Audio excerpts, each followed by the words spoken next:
Yo, yo, yo, yo. What's up, people? We is back. We is back.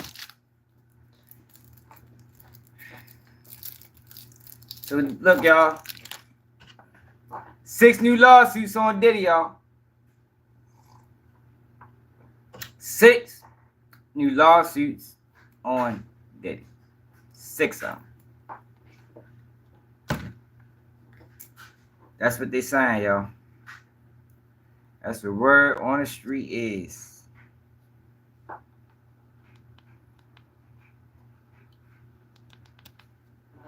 Diddy got 6 new lawsuits. 4 of them is male. 2 of them is female. We're going to get into that. Then we got ADAM22 responds to Rooga. Y'all think he got it? Maybe not. Do y'all think ADAM22 figured out why Rooga was upset with him? And what's up with Rooga friends, man? What type of shit was that? Ball out. Hold up, y'all. I got bump. Let me bump this real quick while we get started.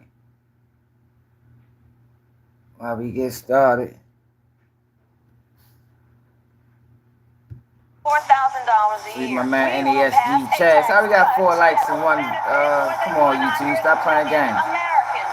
There we go. Gotta bump my man real quick. Y'all make sure y'all fuck with Shorty. Little NESG Chaz.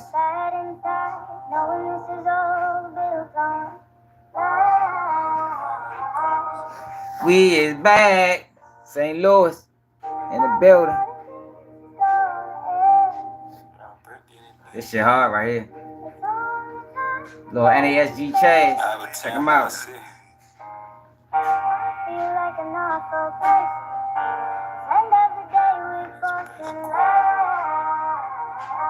G-Man. Yeah, it is by truck. You already know. Gotta put the word on. Y'all told y'all if y'all want me to preview y'all music, hit me on Instagram. Work something out for the rappers in the city. Product of the trenches. I mug the judge when he labeled me a menace. I put some flowers on your casket, bitch, I miss you. I walk on water, swim on land to come and get you, nigga. And not a day go by where I don't think about you. Stuck in this lifestyle, it's kinda hard to make it out. But it's okay, I got this Drake on me. I take a nigga life before I let him take from me. I was fucked up when I was broke, ain't know how to make money. But I knew how to up that pole and go and take something. I got this pain from out the streets, this shit got hard for me. I left my anger on they street, they took my dog from me. Up that bang on they street, I tried to off something. That nigga came up on the street, you must have lost something. I left them shells in the street, I heard the Lord coming. I never learned how to hustle, I rather rob something. I left my fear in the buckle, hopped out the car dumping. So I left my fear in the buckle, hopped out the car dumping. I watched the motherfucker.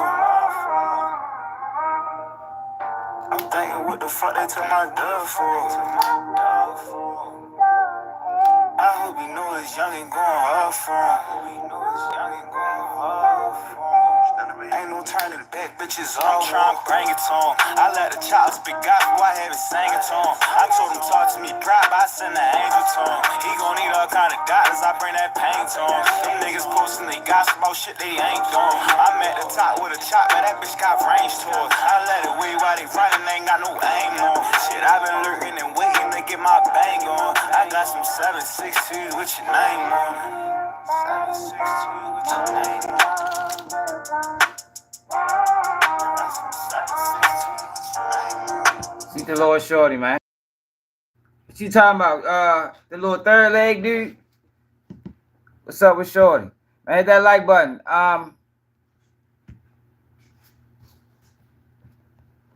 Man, yo, wild as shit. If he ain't posting his test results, then ain't really nothing to talk about. For real. You said academics talking to him now? We shot 7 scenes that day. It was like, I was there for like, I think we were there in Houston for like 19 hours together, and then I went right back home.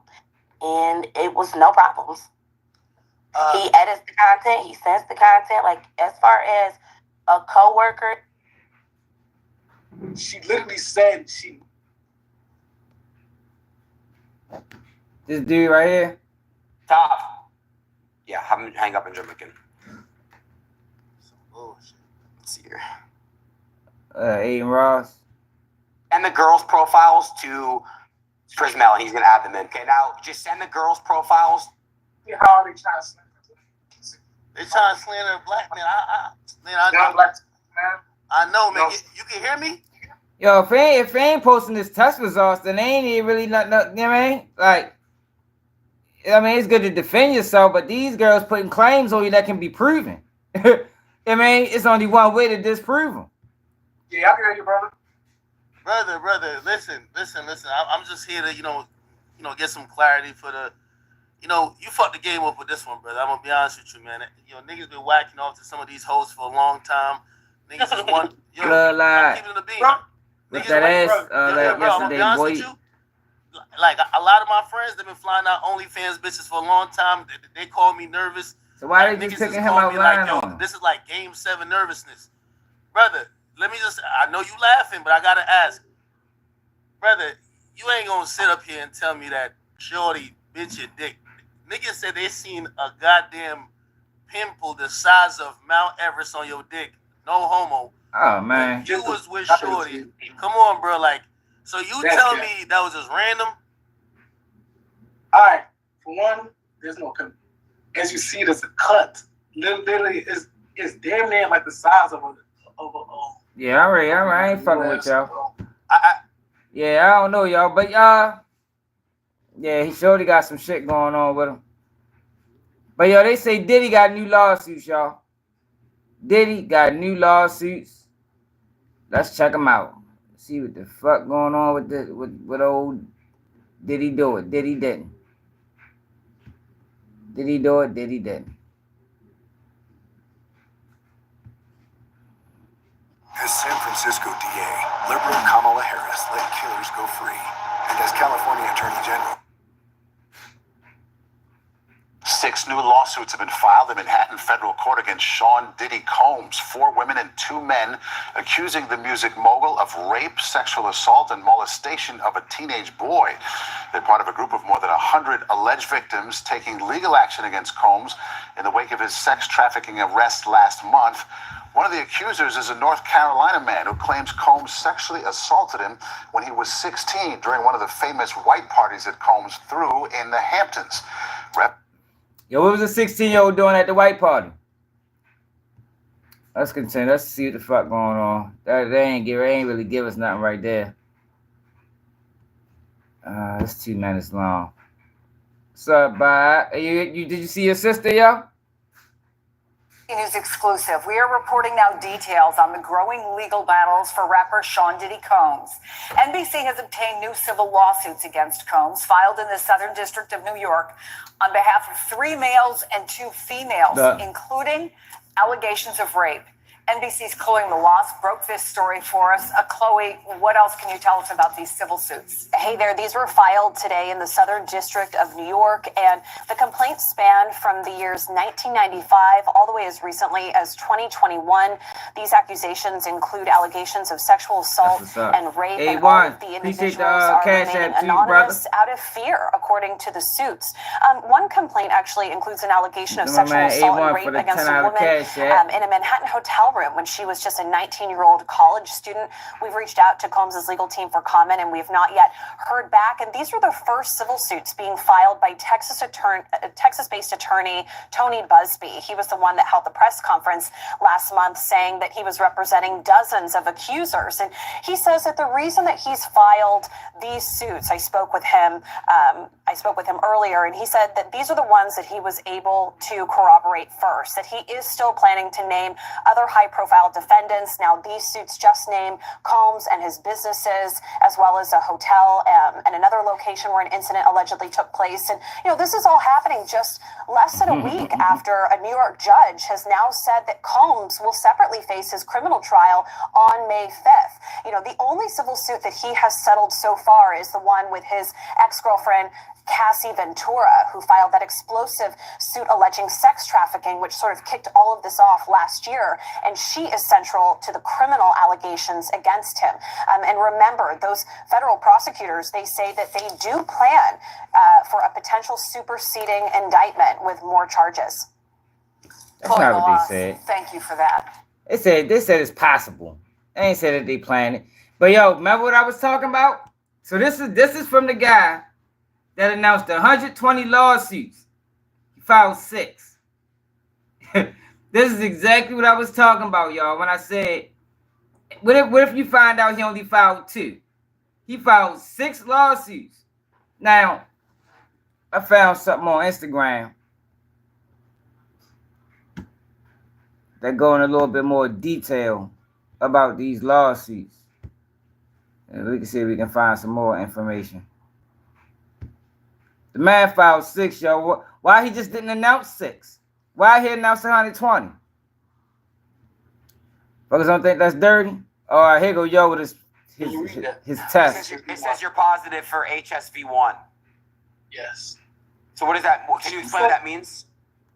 So positive for HSV1 means you do not have herpes. It means you have had probably like cool sore, more so stuff like that. And this is very common in the whole world. Right. 2 out of 3 people in the world have HSV1. Let me just Tiffany, what's up, baby? Most adult stars, they do not test for HSV1. And we're in a situation.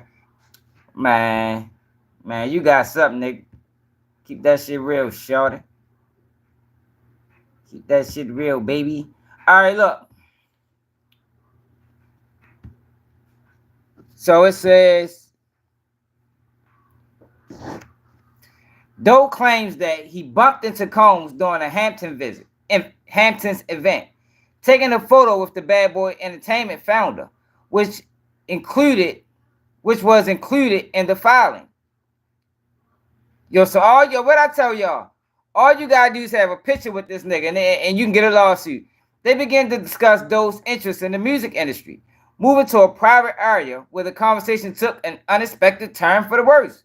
The lawsuit claims Combs allegedly told Doe to drop his pants. Yo, Jesus, yo, what the fuck?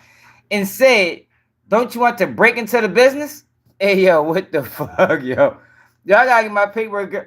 Yo, if my paperwork girl watching this, can you find these lawsuits for me, please? And let me know. The lawsuit claims that Combs then grabbed John Doe's penis and genitals with his hands and began squeezing and feeling.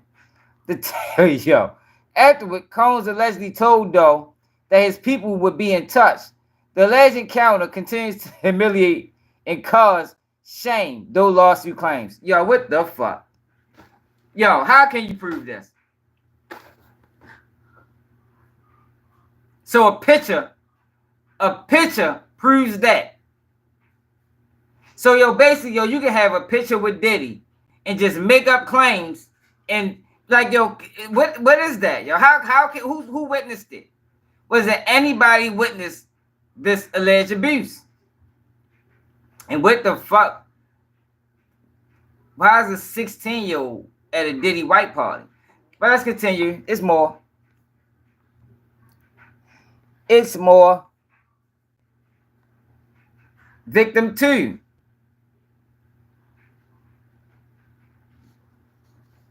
All you gotta do, y'all, do anybody got a picture with Diddy? You can get some money right now. Not now, but right now. If you got a picture with Diddy, you can get some money. The Jane Doe alleges Combs instructed the woman to imbibe, what the fuck is that word? Imbibe more drinks and cocaine that he had prepared for them on the table.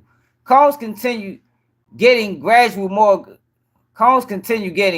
more aggressive with the 2 women and eventually began forcibly touching them without consent. The lawsuit states, when they resisted, Combs ordered Ms. Doe's friend to perform oral sex on him, or else he would have them both killed. Yo, get the fuck out of here. Hey, yo. Come on, y'all. Come on, y'all. Come on, y'all. Yo, did y'all see this? When they resisted, Combs ordered Miss Doe's friend to perform oral sex on him, or else he would have them both killed. Both killed. Yo, come on, yo. Yo, we can't be this gullible. The woman says Combs ignored her attempts to resist and forced her to take her clothes off under threat of violence. Once she was undressed, Combs forced himself on her and began to sexually assault her. Combs fondled, molested, and ultimately awed Miss Doe, all while she was begging him to stop, the lawsuit states. According to the complaint, Combs told the woman he would be leaving the room, but she had to stay alone in the dark. Otherwise, she would be killed. After 30 minutes, a security guard told her she could leave, and she fled the hotel, her lawsuit states. Kiko, yo, hold on, y'all. Yo, this is crazy, y'all. Doe claims he woke up in the bedroom paralyzed, unable to move, speak, or fight back. He distinctively recalls seeing Combs above him, naked, at one point during the assault, the lawsuit claims. During this time, plaintiff was sodomized by at least 3 men. Jesus fucking Christ. Yo, this is insane, y'all. Can y'all see this?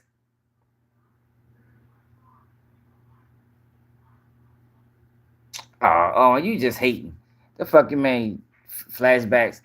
The fourth lawsuit came from John Doe, who claims Combs sexually assaulted him at Macy's flagship department store in Manhattan in May 2008. The man claims he worked as an advisor for Echo Clothing, a rival to Combs' Sean John line, and says he had previously met Combs on numerous occasions. Doe, who is now based in Ohio, claims he was inside the Macy's stockroom when Combs entered the space with 3 bodyguards. Doe claims he was suddenly struck in the back of the neck, falling to his knees. Combs approached plaintiff while plaintiff was still on his hands and knees and said, referring to the clothing line that plaintiff worked for, the lawsuit claims. Combs thereafter forced his penis into plaintiff's mouth and proceeded to forcibly breathe. Hey, yo, y'all can't believe this, y'all. Hey, Owen, you believe this? Hey, Owen, you believe this? By the second drink, the man claims that he felt extremely ill and leaned against his truck for support, later claiming he believed the drink was drugged. While a security guard felt sick, Combs allegedly approached him and pushed him into an open van. The lawsuit claims that Combs held down and overpowered the man, who struggled to escape due to the efforts of the drugs in his system. Combs allegedly sexually assaulted the man, according to the lawsuit, all while dismissing plaintiff's pleas for help by repeatedly saying, "You'll be all right." In the years since, the man says, while he considers himself an all-American guy, there is not a day goes by without thoughts of traumatic incident. Hey, yo, come on, y'all. Hey, Jill. Hey, Jill. You believe them? Hey, Owen. Y'all believe this? Do y'all believe this? Let's go back to the first lawsuit, y'all. Y'all.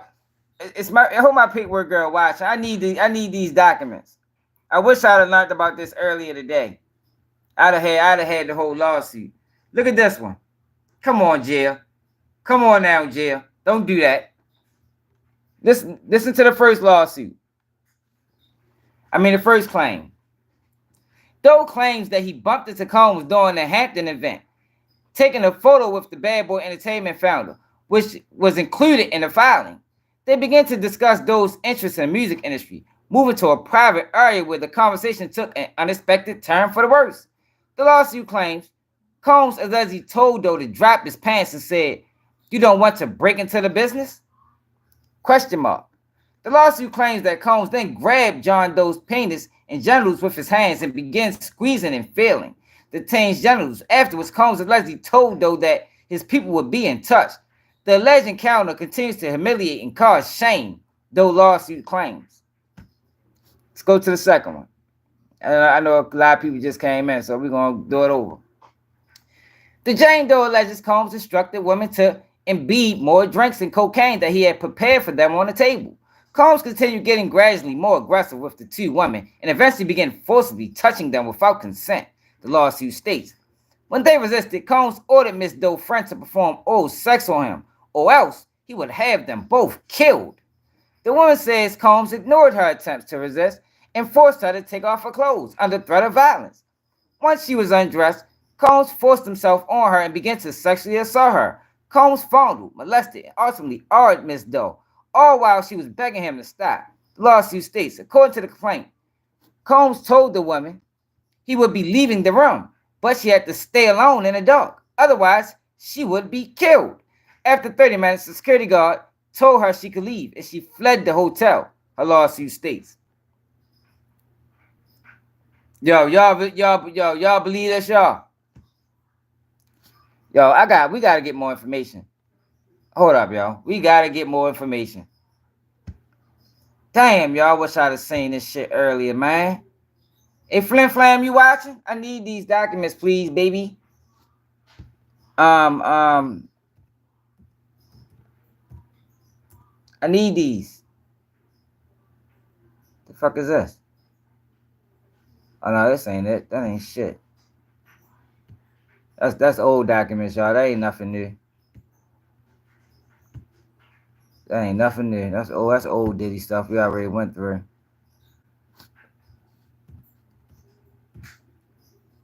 Hold up, y'all.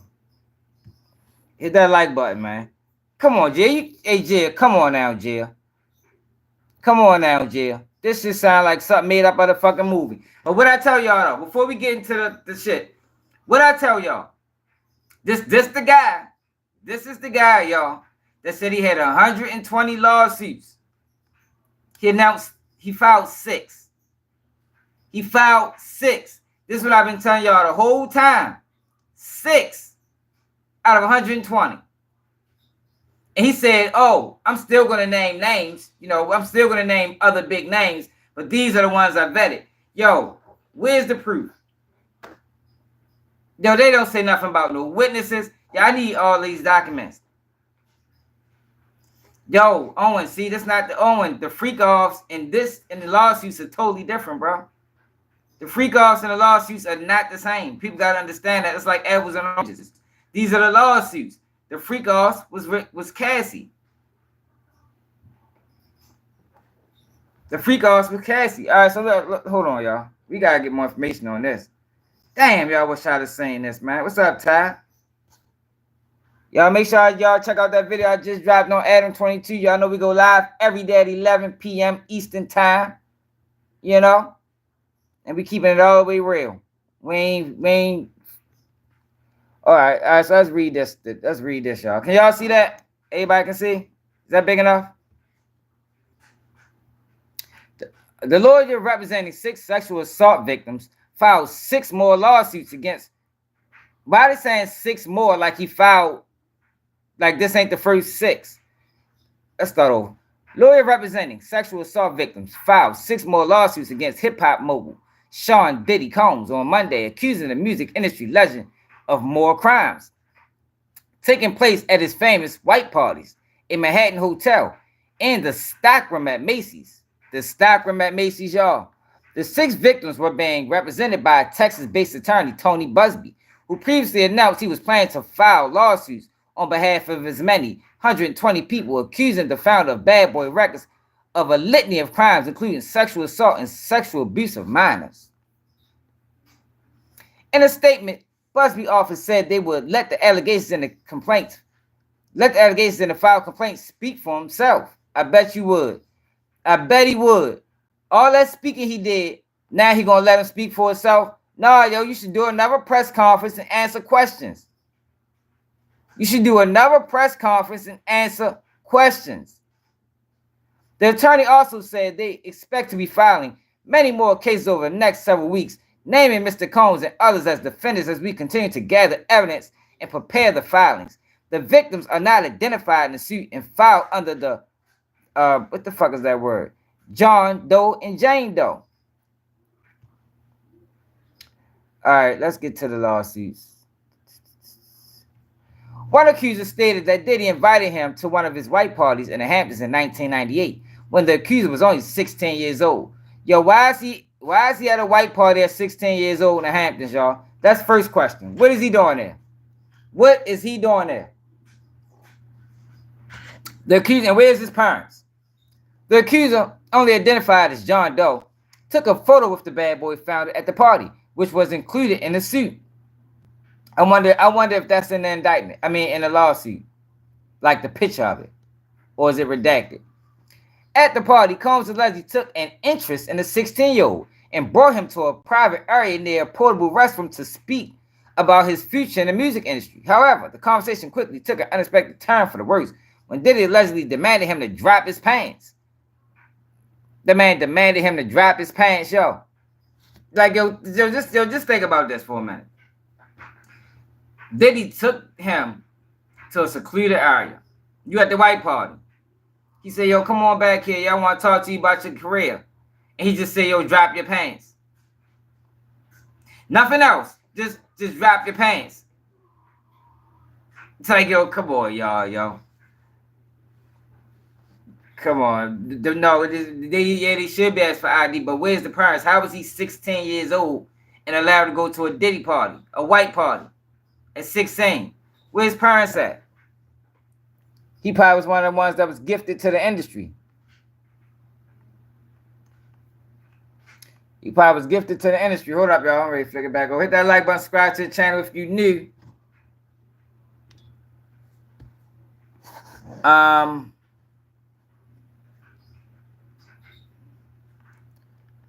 Alright. The suit goes on to accuse Diddy of grabbing the 16-year-old genitals before returning to the party as if nothing had happened. Security guard at a white party, 2006. Another suit was filed on behalf of a security guard working at one of Diddy's white parties at the East Hamptons house in 2006. The security guard alleged that Diddy provided him with 2 alcoholic drinks that night. The second drink caused him to feel extremely ill, and the victim leaned against his truck for support. Like, yo, how do you just start there? He gave you 2 drinks. The next thing you know, you leaned against your truck. The lawyer for the plaintiff believed that the drinks were spiked with GHB, a dangerous date rape drug. No proof, but okay. The suit alleges Diddy pushed the victim into a van where he argued them. Several other accusers claim Diddy assaulted them only after feeling violently sick after a small number of drinks, which the suit claims is part of a pattern. Combs and his agent, employees, drugging unsuspecting victims in order to make it easy for Combs to sexually assault that person. Management employee, 2001. The most recent assault detailed in a new batch of lawsuits on Monday was filed by an employee of a brand management firm who attended one of Diddy parties in October 2021. The victim said he was limiting himself to 1 drink at the party. Even though plaintiff only consumed 1 alcoholic drink, the effects of the drink were immediate and overwhelming, the suit claims. The next thing the plaintiff remembered, they felt paralyzed in a bedroom. At least 3 men began sexually assaulting him, the suit states. The victim said he could remember seeing Diddy above him naked at one point during the assault. Marriott Hotel, 2000. Shit, my bad.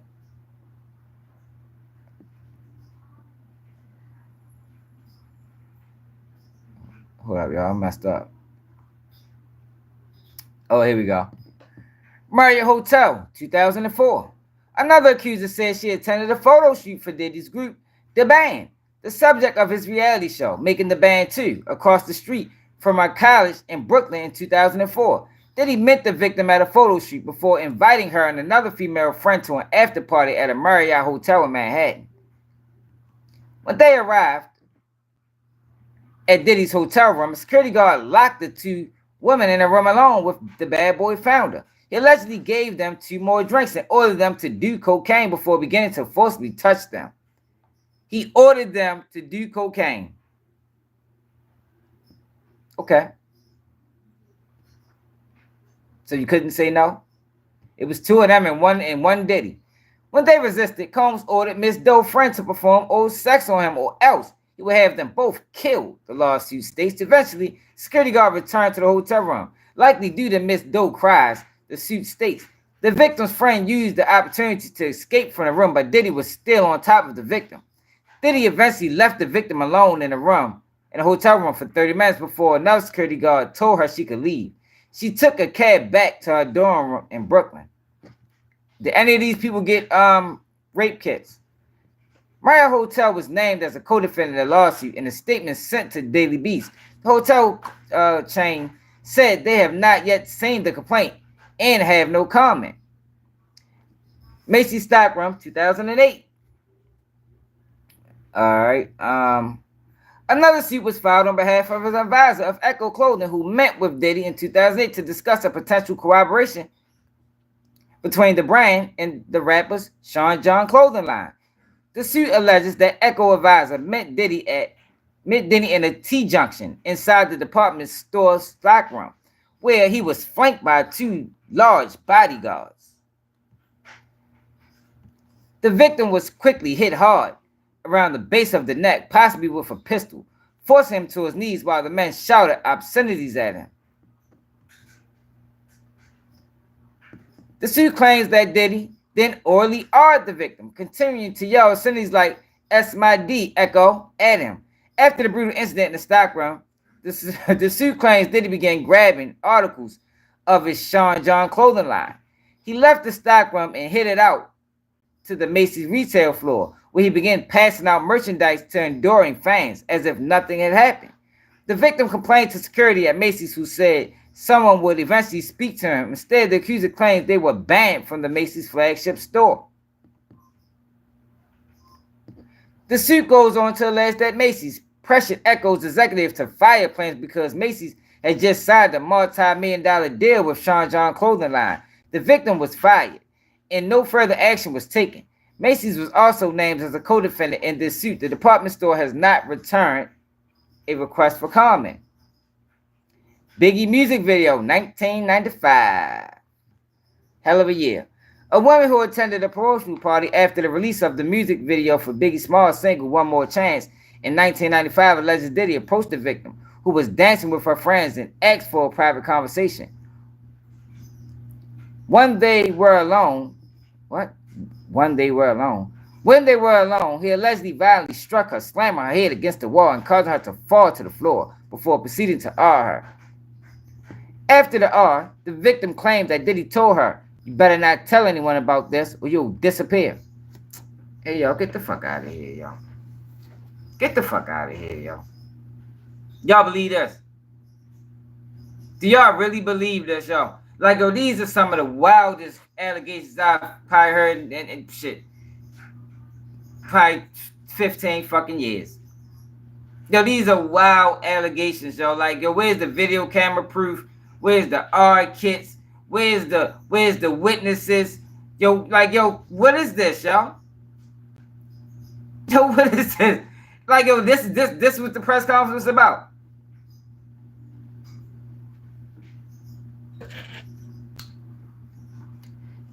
Yo, thank you, Jarrell. I'm glad somebody can see it. Yo, they talking about 1995. So look, yo, these things happened in 95. 2008, 2004, 2021. Yo, I don't believe none of these, y'all. I ain't gonna lie.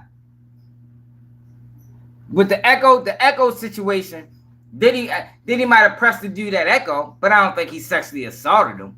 You know what I mean? I could see Diddy doing some shit like that. Got into it with the Echo guy over whatever, you know, Sean John and Echo was kind of similar.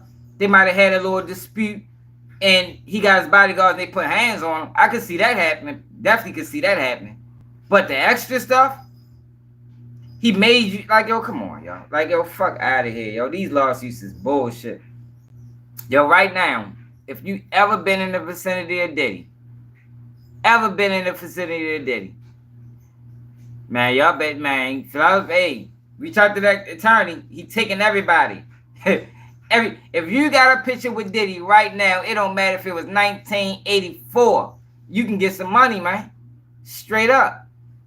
Anybody that got a picture with Diddy can get some money, yo. It don't matter if it was, it could have been 1972. You know, Diddy could have been a fucking teenager. You can get some bread, yo, but this is a bunch of bogusness. Man, this is bogus, y'all. Hold up, let's see if Law and Crime spoke on it. I know they can't resist. I know they had a lot to say. And they gonna make it seem like this is the fucking worst thing in the world. But now he don't want to do no press conference though. Why didn't he do a press conference for this? This is press conference time. So you announce the lawsuits with a press conference, but you don't do a press conference explaining the lawsuits? What's up, Kevin? Man, sleep the motherfucking H-Time. H-Time. Ain't that how they say it? Dr. Dre's former marriage counselor slams rapper. P. Diddy's mom, kids back. I know Law and Crime got something. I know they do. I know they do. They can't resist it. I know they got something on Diddy. Let's see the fuck they got. Major updates. Sub-major updates.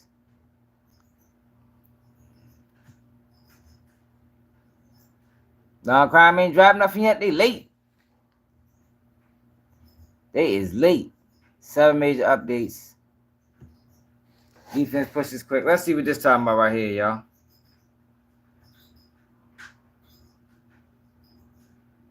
If you're taking anatomy and physiology, ain't nothing wrong with Baby O. Yo, Diddy is a freak, y'all. Like, yo, it's obviously a freak, y'all, but that don't mean he did all of this. Talk about anything that I haven't said in court or in the papers. These are all great questions, but I'm just not going to get into it. So, Can you speak about your concerns about have you watched this yet? I did it in the court papers, and I'm just going to stick to the court papers. From a new trial date to allegations of government misconduct to issues surrounding an Man, appreciate it, MH. third attempt to get out of pretrial detention, we are breaking down some major recent updates in Sean Diddy Combs' case. Welcome to Sidebar, presented by Law and Crime. I think we watched this, y'all. I know somebody did it. Nancy Grace. Let's check Nancy Grace out. I know Nancy Grace spoke on this. Somebody spoke on this. I used to like Nancy Grace too, y'all, at one point.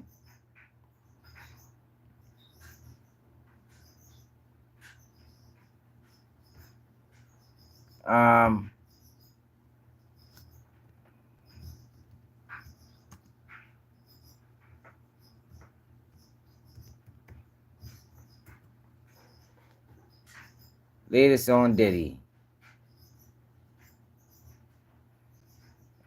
So ain't nobody got nothing to say, huh?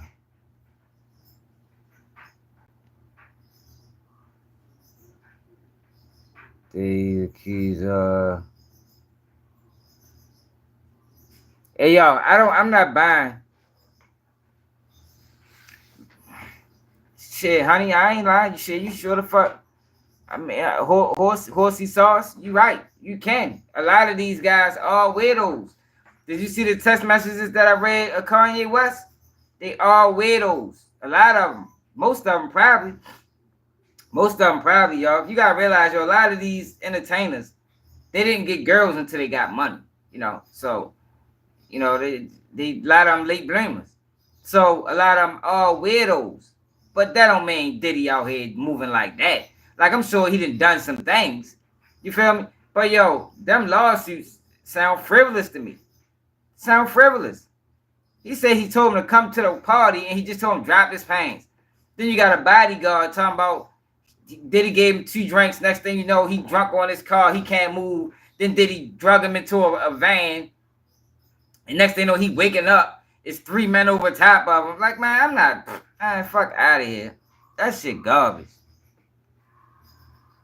You got, I did a live to Kanye West. Wow, Kanye West got some wild text messages. He was texting his assistant. Crazy. I'm not saying, y'all, Diddy done some things, y'all. But what I'm saying is to announce 120 lawsuits, and these are the first ones. more than likely these are the most strongest lawsuits. No, you're gonna present your strongest lawsuits. You're gonna present them first. These are the ones that he thought was the most credible, and they don't seem too credible to me.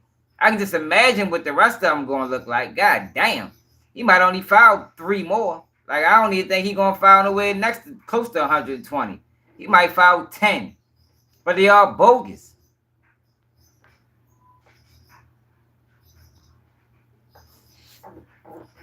Man, yo, that industry thing different, yo. Y'all gotta understand, yo. This is how they want to run that industry, yo. Like that, yo. If they really doing this to kids like Bieber and Usher and all these other kids, if they really doing this, yo, they're not gonna stop it. You understand what I'm saying? This is how they want the industry to run.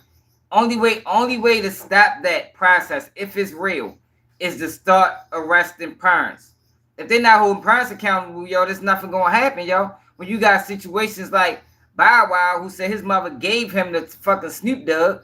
You got situations like Bieber, who family gave him the Usher. Like, yo, if they really plan on children like this and they really being assaulted, it is not going to stop until you start arresting parents.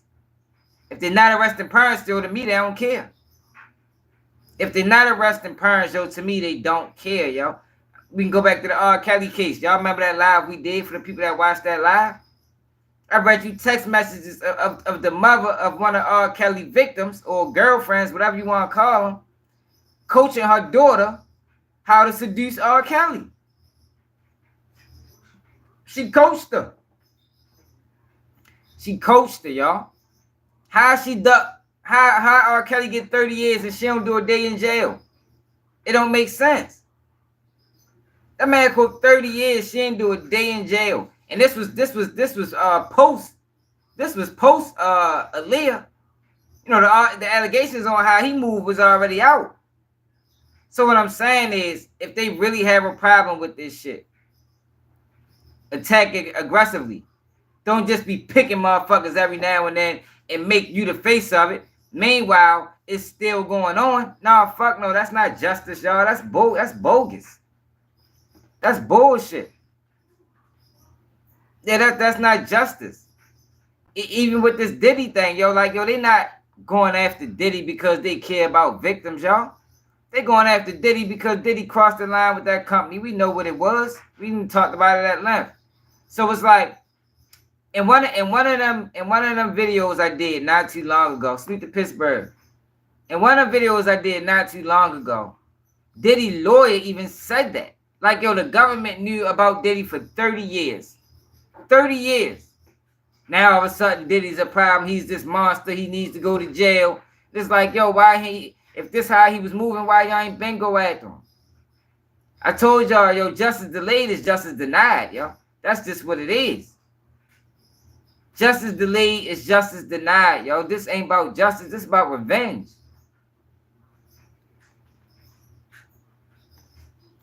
They probably is going to do him like that, Charlene.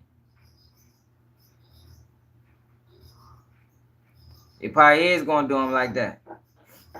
No, yo, because we discussing Diddy, yo, because I don't like how the media is pushing false narratives.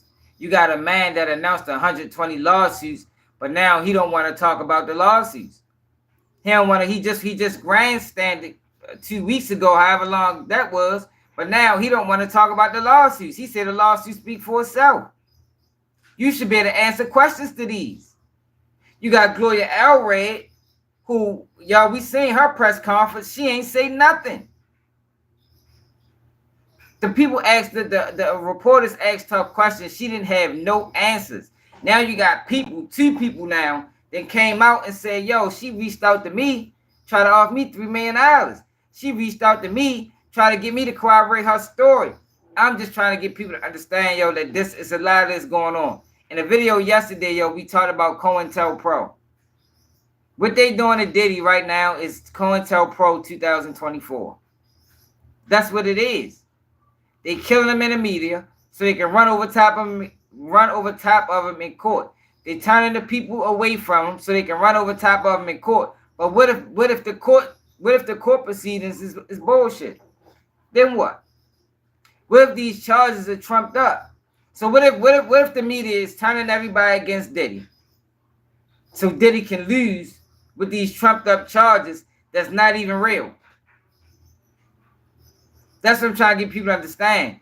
Yo, pay attention, yo. The media is playing tricks on people, man. And I don't mean not real like it ain't happened. I mean not real like they blowing it way out of proportion. Diddy is currently locked up right now for one victim. They call it sex trafficking. A victim that allegedly he paid off. A victim that allegedly just wanted money. So where did criminal charges come from? But got the world believing that Diddy assaulted all these people, and it's like, yo, but that's not the same. Most people are still confusing, like I say, most people are still confusing the lawsuits with the criminal investigation. And it's not the same. It's not the same. When it comes down to these Diddy parties, y'all, this is what they doing.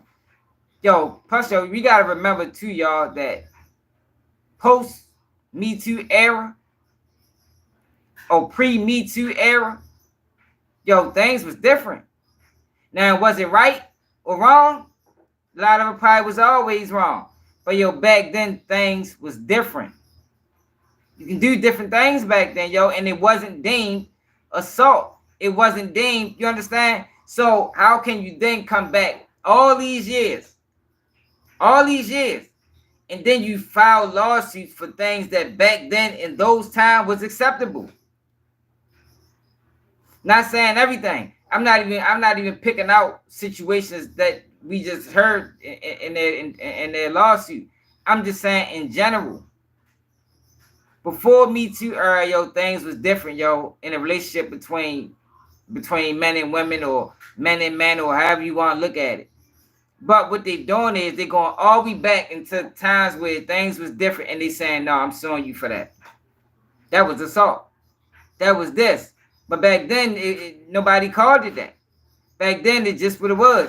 Back then, people took accountability for their actions. Like, you can't go to a Diddy party knowing the drink is spiked, and you drink the drink. And then you wake up confused some motherfucking way, and now you like, damn, what the fuck, what happened?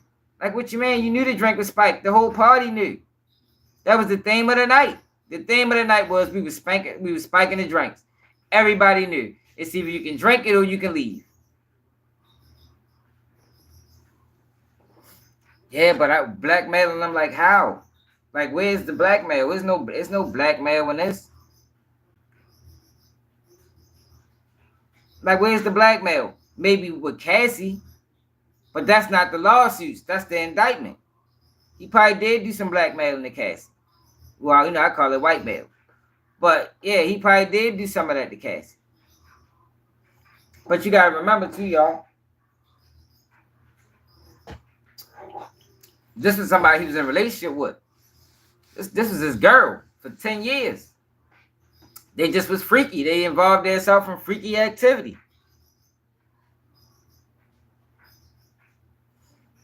I don't know. I mean, I don't know. That's not what. From what. If we read it, what we read, yo, them people had options. They wasn't forced. Yo, the man said, yo, do y'all believe this? He told. Listen to this. Y'all believe that he told this girl this? Hold on. Let me go back to one of them lawsuits. One of them claims. Y'all believe that Diddy told this girl this? Hold up.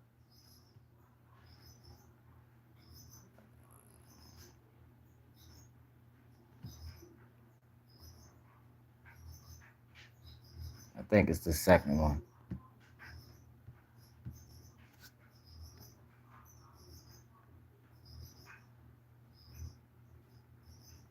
Y'all believe that, y'all? Let's read this again. The Jane Doe alleges Combs instructed the woman to imbibe more drinks and cocaine that he had prepared for them on the table. Combs then, so which means they used it. Combs then continued getting gradually more aggressive with the two women and eventually began forcibly touching them without consent. The lawsuit states, when they resisted, Combs ordered Ms. Doe to perform oral sex on him or else he would have them both killed. Y'all believe that? Y'all believe that Diddy told this girl, after they got high off cocaine, that if she didn't perform oral sex on him, he would have them both killed? Yo, that makes sense to y'all? The woman says that Combs ignored her attempts to resist and forced her to take her clothes off under threat of violence. Once she was undressed, Combs forced himself on her and began to sexually assault her. Combs fondled, molested, and ultimately argued Miss Doe, all while she was begging him to stop. The lawsuit states, according to the complaint, Combs told the woman that he would be leaving the room, but she had to stay alone in the dark, otherwise she would be killed. After 30 minutes, the security guard told her she could leave, and she fled the hotel, her lawsuit states. Yo, y'all believe that?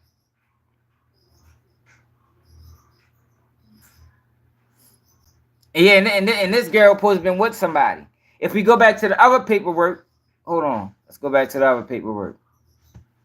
This girl was with somebody. So let's read that again. Eventually, security. All right, look. So this is more of it of what this girl was alleging. The Marriott Hotel. Can y'all see this? Everybody can see this?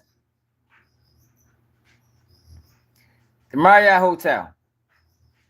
Another accuser said she attended a photo shoot for Diddy's group, The Band, the subject of his reality show, Making the Band 2. Across the street from a college in Brooklyn in 2004, Diddy met the victim at the photo shoot before inviting her and another female friend to an after party at the Marriott Hotel in Manhattan. When they arrived at Diddy's hotel room, how they get to the fucking hotel room? Look, like this is what I'm saying. Before inviting her and another female friend to an after party at the Marriott Hotel. All right, so the party was at the Marriott. But somehow they got to the hotel room. When they arrived, you know Marriott's be having like bar rooms. They have rooms for parties. So I doubt if the party was inside the room. You know, I mean, you never know. He could have had a big room. But anyway, when they arrived at Diddy's hotel room, a security guard locked the two women in a room alone with the bad boy founder. He allegedly gave them 2 more drinks and ordered them to do cocaine before beginning to forcibly touch them. He ordered them to do cocaine, y'all. He ordered them to do cocaine. Can somebody order you to do cocaine? It's two of them. When they resisted, Mr. Combs ordered Ms. Doe's friend to perform oral sex on him, or else he would have them both killed. So now she's saying when they didn't do the cocaine, he said, all right, then, well, I need you to do this, or I'm gonna kill both of y'all. The lawsuit states, eventually, come on, Randy, this sounds like a bunch of BS, y'all. Eventually, the security guard returned to the hotel room, likely due to Miss Doe cries. The suit states the victim friend used the opportunity to escape from the room, but Diddy was still on top of the victim. So a security guard came to the room because one of them was screaming out crying. And she left. And left her friend in the hotel room on top of the victim. She left her friend in the hotel room. Diddy was eventually left the victim alone in the hotel room so the friend never came back. Hey, yo, get the fuck out of here. Hey, yo, hold up, yo. So the friend never came back, y'all. Hey, yo, hold up, yo. Hold up, y'all. Listen to this. Listen to this real quick. Listen to this. The friend never came back. It was 2 of them in the room. First, he ordered them to do some cocaine. They resisted. So he said, look, you either gonna give me oil or I'm gonna kill y'all. So I guess they obliged or still resisted because one of them was screaming and howling. For one, I don't know how do one person are 2 females at the same time? Can somebody answer that? Without a firearm. Without a firearm. He are 2 females at the same time. So the one girl was screaming so loud, security guard came in. She left. Diddy was on top of her friend, and she left. Now, 30 minutes before, hold up. Diddy eventually left the victim alone in the hotel room for 30 minutes before another security guard told her she could leave.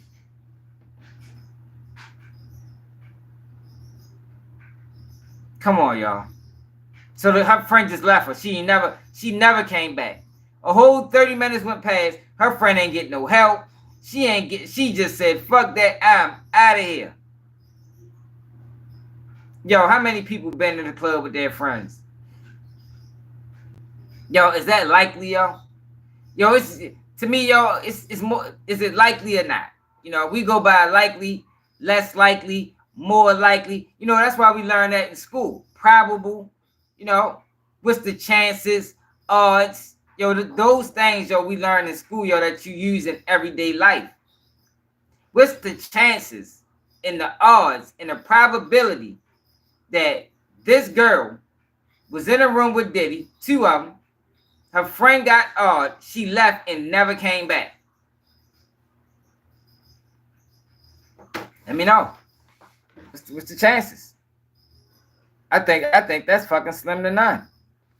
Well, that's a terrible friend. She took the cab back to her dorm in Brooklyn, so she ain't even see the friend no more that night.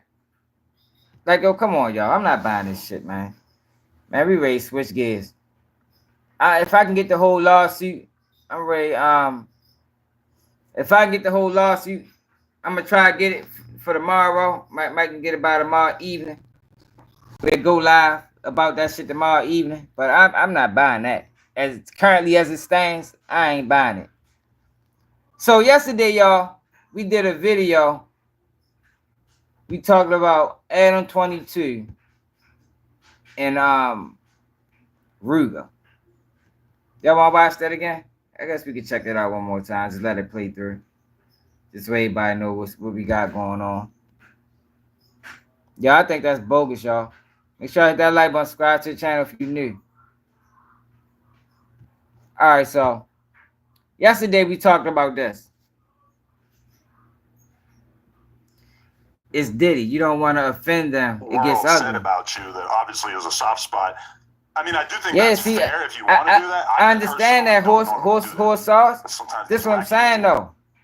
Why would she leave her friend and never come back? Like, why would she leave her friend and never come back? Like, I don't know about that. I think that's garbage. All right, so I just did an upload on this. For your essays. ChatGPT doesn't give you sources for its information, so you always have to go on Google to find the. And they know how he get down, and they be willing participants, Kevin. Something to talk about? Yeah, what's going on, man? I don't know. Let me know something, man. Like, what we learning? All right, so y'all, ADAM22 got into it. Yeah, that's what she said, Tiffany. She said nope, hold up. Y'all want to go back to the Diddy thing? She didn't say she did drugs. She said she was made to do drugs in which she declined. Then, let me read it one more time, y'all. Then we're going to switch to the ADAM22 stuff. All right. Y'all can see this? Another accuser said she attended a photo shoot for Diddy's group, The Band, the subject of his reality show, Making the Band 2. Across the street from a college in Brooklyn in 2004, Diddy met the victim at a photo shoot before inviting her and another female friend to an after party at the Marriott Hotel in Manhattan. So they started at the hotel party. Then next thing you know, they just ends up in a room. They ended up in a room somehow. I don't know if they flew there, if they just, I don't know how they got there. You know. When they arrived at Diddy's hotel room, a security guard locked the two women in a room alone with the bad boy founder. He allegedly gave them 2 more drinks and ordered them to do cocaine before beginning to forcibly touch them.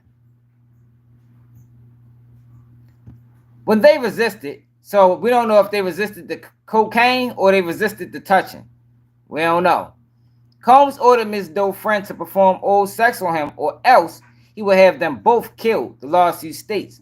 Eventually, security guard returned to the hotel room, likely due to Miss Doe's cries, the suit states. The victim friend uses the opportunity to escape from the room, but Diddy was still on top of the victim. Diddy eventually left the victim alone in the hotel room for 30 minutes before another security guard told her she can leave. She took a cab back to her dorm in Brooklyn.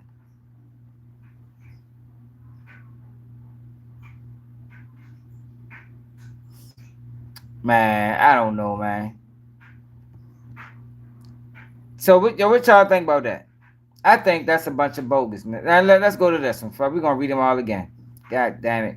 Another suit was filed on behalf of an advisor for Echo Clothing, who met with Diddy in 2008 to discuss a potential collaboration between the brand and the rapper Sean John clothing line. The suit alleges the Echo advisor met Diddy in a T-junction inside the department store stockroom, where he was flanked by 2 large bodyguards. Now, I can believe this. I just don't think no assault happened.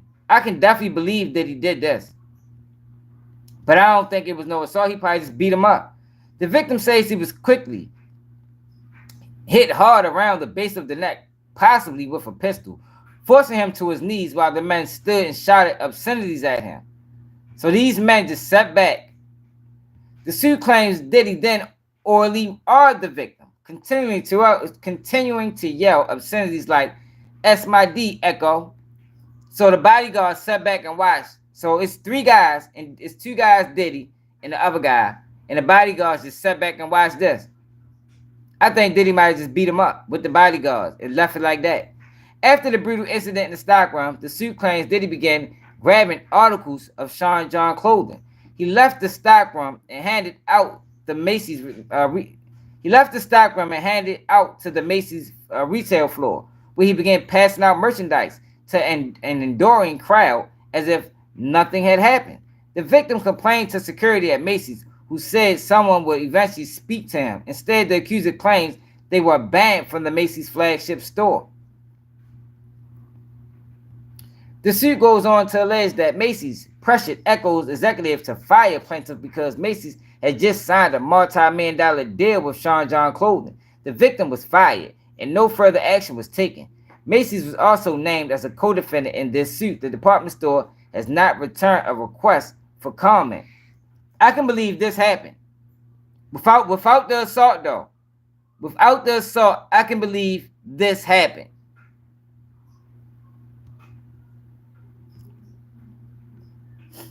Okay. And a busy music video in 1995.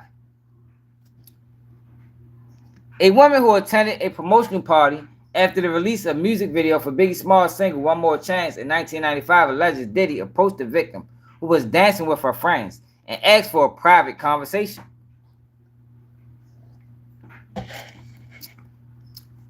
Once they were alone, he allegedly violently struck her, slamming her head against the wall and caused her to fall to the floor before proceeding to awe her. So where was her friends, y'all? Like these people all got friends. After the awe, the victim claimed that Diddy told her, "You better not tell anyone about this or you will disappear." Yo, so he just told this girl, she dancing with her friends, y'all. And he just told this girl to come here, knocked her out. Knocked her out. Come on, y'all. Yo, we can't be there. I know people don't like Diddy, y'all. I'm not a fan of Diddy either, y'all. But come on now, y'all. Come on now. Let's go back to the first one. Come on, y'all. Like we gotta take our emotions out of it. All right, here go the 16-year-old. One accuser stated that Diddy invited him to one of his white parties in the Hamptons in 1998. He invited a 16-year-old to the white party when the accuser was only 16 years old. The accuser, hold up.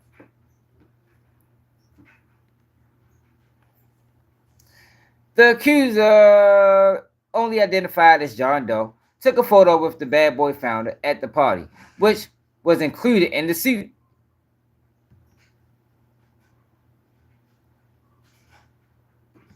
At the party, Combs allegedly took an interest in a 16-year-old and brought him to a private area near portable restrooms to speak about his future in the music industry. However, the conversation quickly took an unexpected turn for the worse when Dizzy allegedly demanded he drop his pants. The suit goes on to accuse Diddy of grabbing the 16-year-old's genitals before returning to the party as if nothing happened.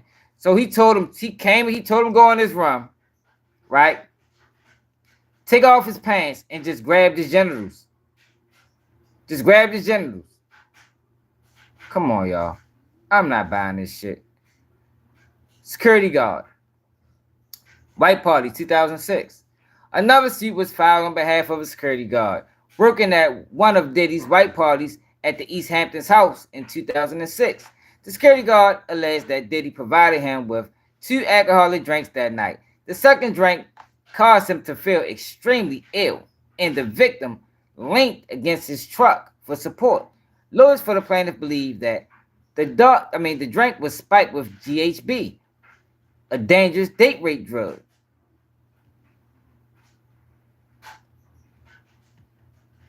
But this one to get crazy. The suit alleges that he pushed the victim into a van where he argued him. Hey, cut that out. Several other accusers claim Diddy assaulted them only after feeling violently sick after a small number of drinks, which the suit claims is part of a pattern. Combs and his agent, employees drugging unsuspecting victims in order to make it easier for Combs to sexually assault that person.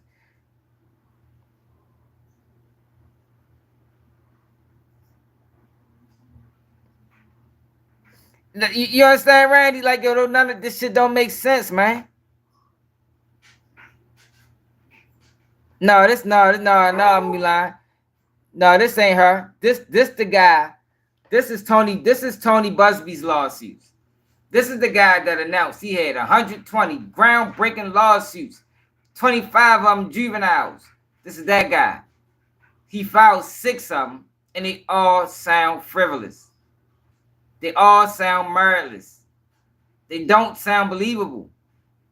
They don't sound believable. It's like, all you got to do, y'all, is been in the presence of Diddy, and you got yourself a lawsuit. If anybody in the comments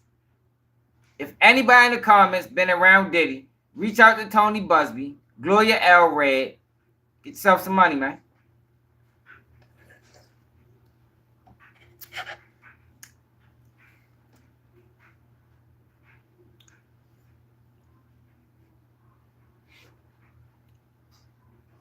Everybody get yourself a lawyer. Everybody get yourself a lawyer. You know, if you got a picture with Diddy, you've been around, you got a friend that been around, get yourself some money, y'all, because that's what this is. That's what this is, yo. These lawsuits is just to cloud people's opinion of Diddy. You know, paint him out to be this abusive man so they can run over him in court. I stand on that. That's what this is about. Because the court case not even strong like that. You know, I told y'all in the other video, if you take away one component of what Diddy did with Cassie, it's no longer a RICO. Diddy not facing life in prison. If you take away the organization of his freak-offs, Diddy might be facing 5 years.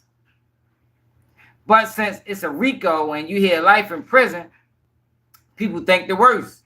Dang, yo, what the fuck? And they always characterize it as women and women this, but they don't tell the truth because it's only one victim. Now they saying it might be a superseding indictment. We'll see how that look. But if it look like these lawsuits, then what the fuck do we call that? If the superseding indictment includes any of these lawsuits, yo, what do we call that? What is that? Man, I'm just trying to wake y'all eyes up, yo, so y'all can see what's really going on, yo. Like, what's this shit ain't right. I'm telling y'all it ain't right, man.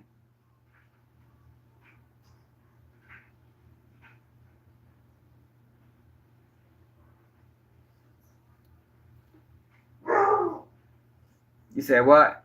See, I think the last views paragraph you just read sounded the same almost. Man, it miss ain't about support. It's just about keeping it real. Like, I don't think Diddy is a great person. I think Diddy took advantage of the black community. I think Diddy took advantage of his artists. I think Diddy took advantage of Cassie. Yo, but we not ready to sit back and just let these frivolous lawsuits pile up. Meanwhile, this man's on trial fighting for his life on trumped up charges, regardless of how I feel about him. Regardless of how I feel about him. Yo, these charges is trumped up. Yo, he's facing life in prison for being a freak with his girlfriend. You gotta remember, yo, Cassie was his girlfriend. There's not multiple other victims. If it is, where they at? And if there is, we don't know any of that. So how can I base my opinion or base my assessment off of other than what we have? All we have is one victim involved in a freak off that the whole world assumes is Cassie because the lawyer said that it's Cassie. And that's all we got to go on. But we facing life in prison for it. Yo, that is beyond me. That is beyond me, y'all. Diddy shouldn't be facing no life in prison, y'all.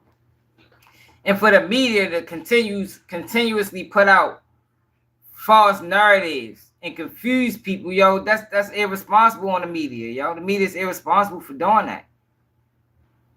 Hey, Corey, ain't no list coming out, Corey. There's no list coming out, y'all. Like, yo, people that's telling y'all that is doing it for views. There's no list coming out. They don't want anybody else to get in trouble. This is personal, y'all. This is personal. This ain't, and that's another thing people gotta understand. And I keep trying to explain to people.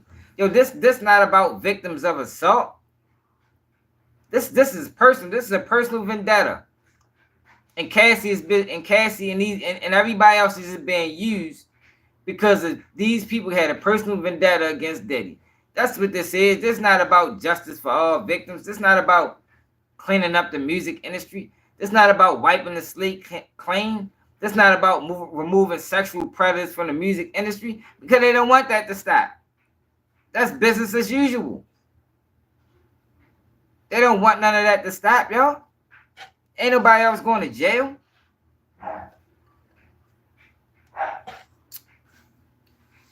Diddy shouldn't be facing all that time, like I said. Well, roll out then, Lance. You want to be lied to. I keep it real over here. I ain't going to lie to y'all, man. I ain't going to lie to y'all. I told y'all from the beginning, when he announced his 120 lawsuits, I said, yo, what if he only filed 2? He filed 6. And more than likely, these are the most strongest ones. Matter of fact, I'm sure yo somebody gonna do some coverage on it real soon. Hold on. And we gotta switch back over to the no jumper shit. But hold on, this is Diddy latest. And make sure y'all check out my videos I just dropped too, y'all. Make sure y'all subscribe to the channel. You know, we over here for the longest time. We the first page that told y'all your Homeland Security or the Fed, somebody they released that it changed the game. They the ones released that that video. Ain't nobody else say that before me on YouTube. Not one person. You funny as shit.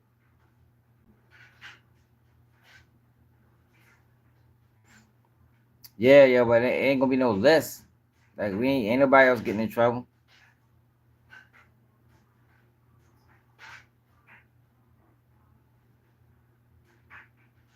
Hey Mari, that's a bunch of hogwash, Mari.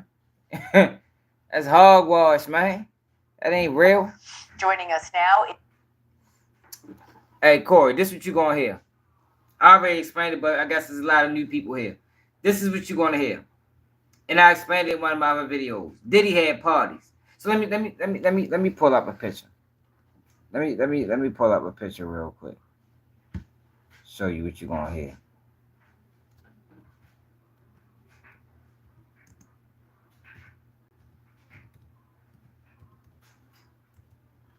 This is what you're gonna hear right here. Hold on.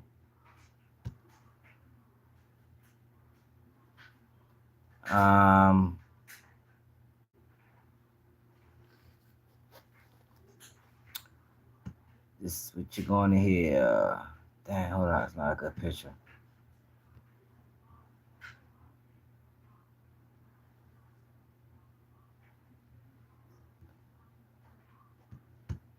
Is this a good one? The fuck? It's not Diddy. But I'm trying to find out a good picture so I can explain to y'all what you're gonna hear in this lawsuits.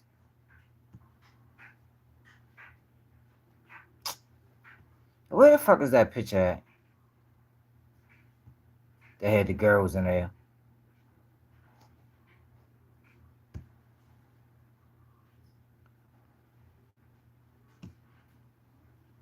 All right, look.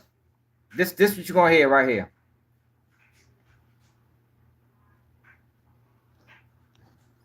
You're gonna hear. Say one of these people was one of the women. One of these people up here was an attendee at the party. Now at this party, everybody's drinking, right? Look like they all got shades on. They all having a good time. Everybody's drunk. Now you got Paris Hilton. Look like Khloe Kardashian. I mean, that Kardashian girl. I don't know who the fuck she is. Here's Diddy. Now they're gonna say at this party the alcohol was spiked. You know, say the alcohol was spiked at this party, right? Now Paris Hilton is gonna be a witness. Paris Hilton was there. Let's say this Justin Bieber. Justin Bieber was there. Let's call her Kim Kardashian. Kim Kardashian was there. That's what you're gonna hear. That's not groundbreaking news, man. But it's gonna be presented like, oh shit, damn, they just was called out in Diddy lawsuit. But it's like, yo, what you mean? At a star-studded event, you're gonna see people there.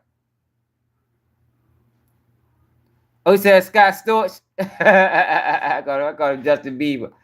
Yeah, like at a star-studded event, you're gonna see it's gonna be people there. So if they do name names, it's gonna be in reference to things like this.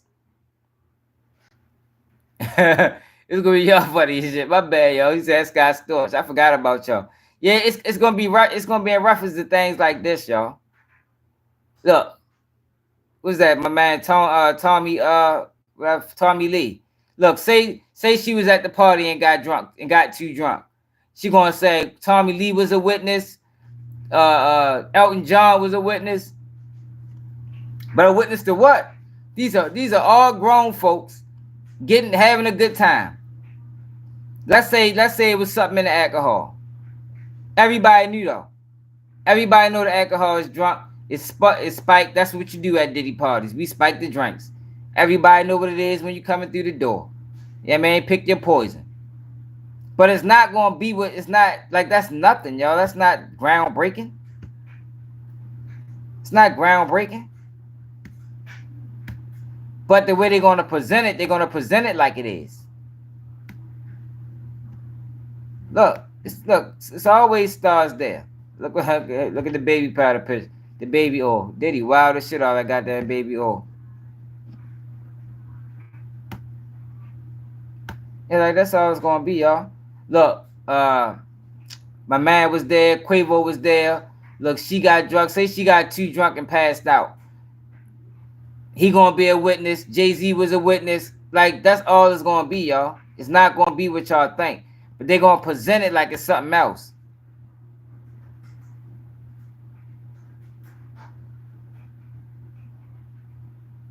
Hey, oh, you know how they do, man. I don't be tripping about the motherfuckers. It is what it is. No. That's all it's gonna be, y'all. His parties with star-studded events. It's gonna be a lot of people there. But that don't mean they fucking participated. You know? But let's get back to what we was doing. I'm just saying, yo, it's not what people think. What's this? Is Nima Rahmani, former federal prosecutor. Great to have you here. I think the biggest headline from here is that one of these alleged victims was a minor. That's serious.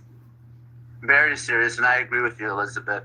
Obviously, it changes the game. This is the first individual who was allegedly assaulted while they were a minor, and obviously it's just a civil lawsuit, but if that works its way into the federal criminal indictment, if there is indeed a superseding indictment, that changes the game in two ways. One, of course, there's mandatory minimum and very serious sentences for sex trafficking of minors. But importantly, it really gets around one of Combs's defense, that is that the sexual contact happened, but it was consensual between adults because, of course, minors cannot consent. Exactly, because they've argued, listen, in his bail hearing and in public statements, they've said, okay, it might not be your cup of tea, his sexual predilections, but they're not illegal if they're all consenting.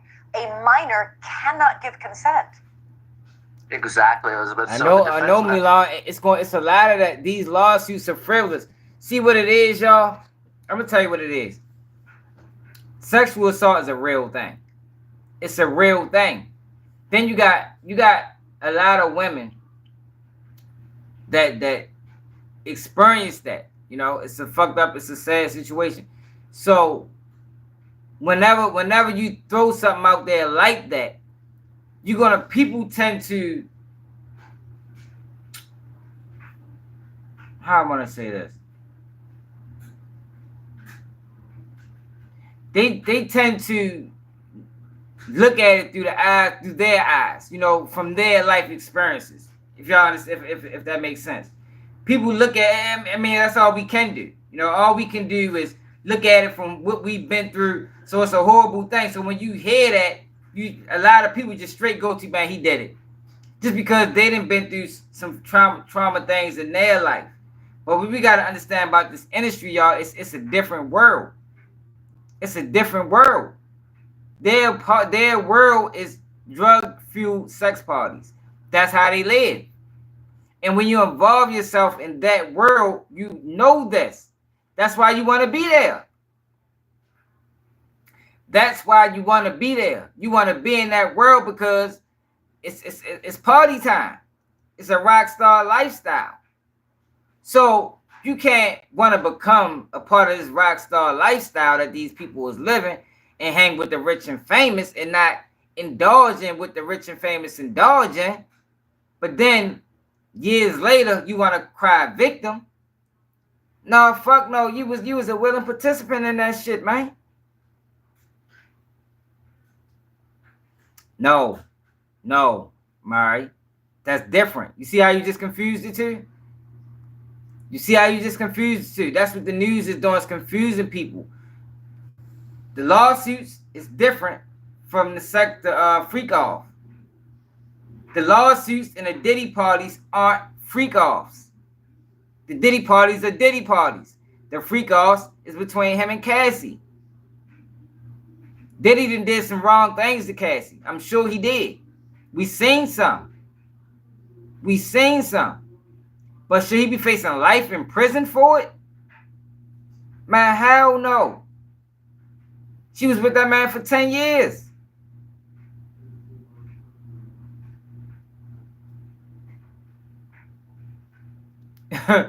She was with that man for 10 years. I told y'all on several videos already, but there's new people every day that come into the lives.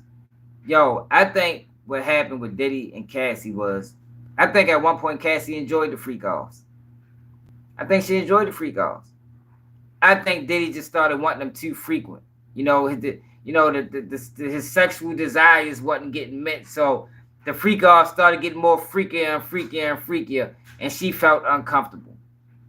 And then I think once she felt uncomfortable, Diddy and her probably got into arguments about the freak offs. She ain't want to participate. You feel me? Yeah, he's wrong for that. He's dead wrong for that. But life in prison, y'all. Diddy is facing life in prison. You don't deserve life in prison for that. That's all I'm trying to get people to understand, yo. Like, that shouldn't constitute life in prison. And the only reason it's a RICO is because it was organized. And I don't think Diddy went into these freak offs thinking that this is an organization. And nah, yo, like, listen to the case. The case is about Diddy using his inner circle, his managers, his girlfriend, his security guards, his maids, and they planned freak offs between him and Cassie. That's the case, y'all. That's the RICO case.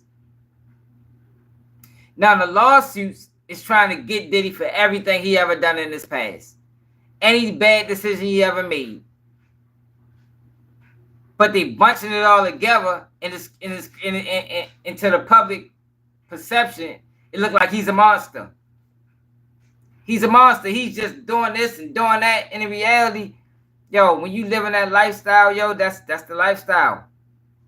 Drug-fueled sex parties. If you come into the party, you know what it is. You know we getting high. You know we sniffing coke. You know this. You don't have to participate. Nobody is making you. But these people are participating and then claiming victim. You can't participate and claim victim, y'all.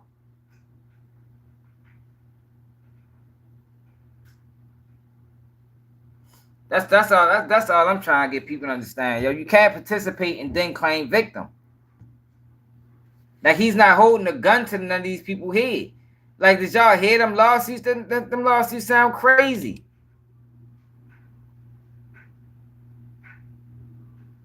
Them lawsuits sound crazy, man. Man, suit to France. To go in a very different direction, and have to be that the contact never happened at all. So again, very different type of defense. So, you know, to the extent that more and more victims are coming forward, I don't like Roger Bonds for juries to believe, you know, an allegation. allegation. I don't like Roger Bonds because Roger Bonds, I don't respect none of them people that was in Diddy inner circle, and now they fell out. Now they got so much to say. You said we are all adults, then I can give you no fuss what the freak offs do. But there were minors. There wasn't no minors, Merlin. Like, where y'all getting minors from? Did you hear the lawsuit I just referenced the minor? What is a 16-year-old doing at a Diddy white party? How did they get there? How did a 16-year-old get to a Diddy white party? Oh, all right, yeah, you said F. Yeah, but I think that they just throwing that shit out there, you know, because Justin Bieber never confirmed none of this, man. And even with that, we talked about that. We did a whole video on Justin Bieber, Usher, and Diddy. Check that video out. We did a whole video on it. No, I don't think Diddy innocent. I think Diddy did some fucked up things to Cassie. Diddy probably do deserve jail time, but Diddy don't deserve life in prison. The fuck out of here. Hell no, he don't deserve no fucking life in prison. Not for these allegations. Life in prison shouldn't even be on the table. Diddy probably the most Diddy should do for what he was doing with Cassie. Say it was mental manipulation. Say he played mental mind games with her. He used his influence. He used his power. And he got Cassie to do things that she didn't want to do. Even though they was together for 10 years, man, it was a relationship that was, like Mulan said, that was it was abusive.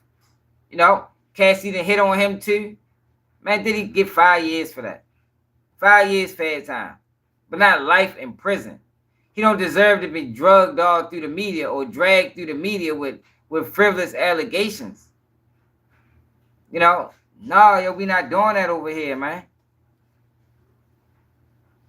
Exactly, yo.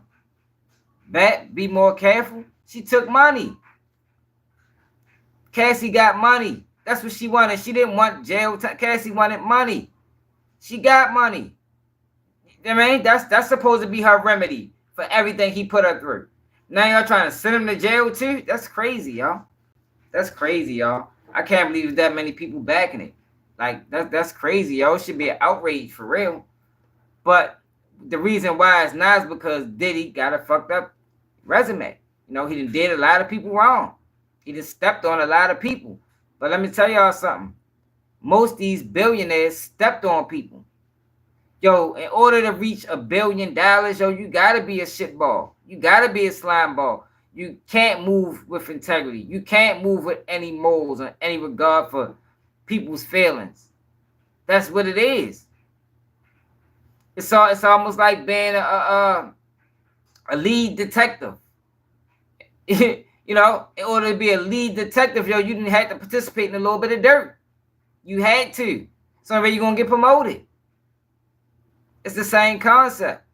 But I don't fuck with Roger Bonds, because Roger Bonds, his gripe with Diddy is nonsense.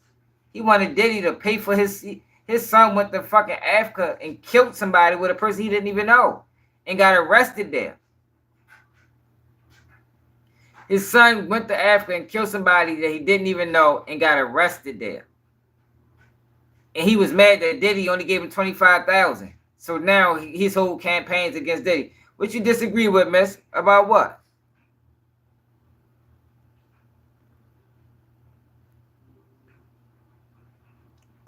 No, I'm talking about Roger Bonds. Mulan said something about Roger Bonds. Roger Bonds is one of Diddy's ex-bodyguards. He was in Cassie lawsuit. And he was talking about his beef with Diddy, but he was talking about Cassie and Diddy had that's the type of relationship they had. They had a violent relationship, you know. It was a lot of physicality going on. But he was mad at Diddy because Diddy only gave him $25,000 because his son went to Africa with a dude he met in jail, and that dude killed his girlfriend, his ex-girlfriend boyfriend. Like, man, he crazy as motherfucker. If I did, I wouldn't have gave him nothing. If that was my son, I wouldn't have gave him nothing. You went to Africa with somebody you didn't know and then killed somebody, and now you want help? Man, fuck no, you better learn better. That was dumb as shit. Maybe. I don't know. I don't know, miss. I'm trying to tell you. People dirty, man. Just think about what Jay-Z did. Look what Jay-Z did with Tidal. Jay-Z told the whole black community that Tidal is the new thing. We doing this for us. Build the Tidal up and then sold it. Like, yo, people, yo, you play dirty, yo, to get up there, man.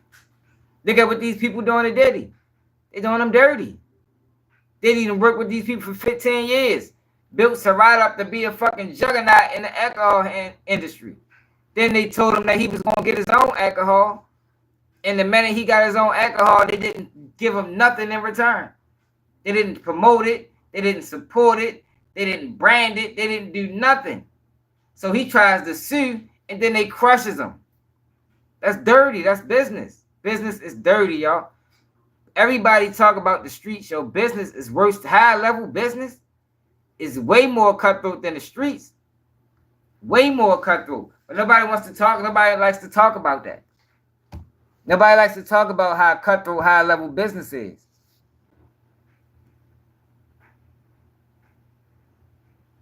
And that's not real.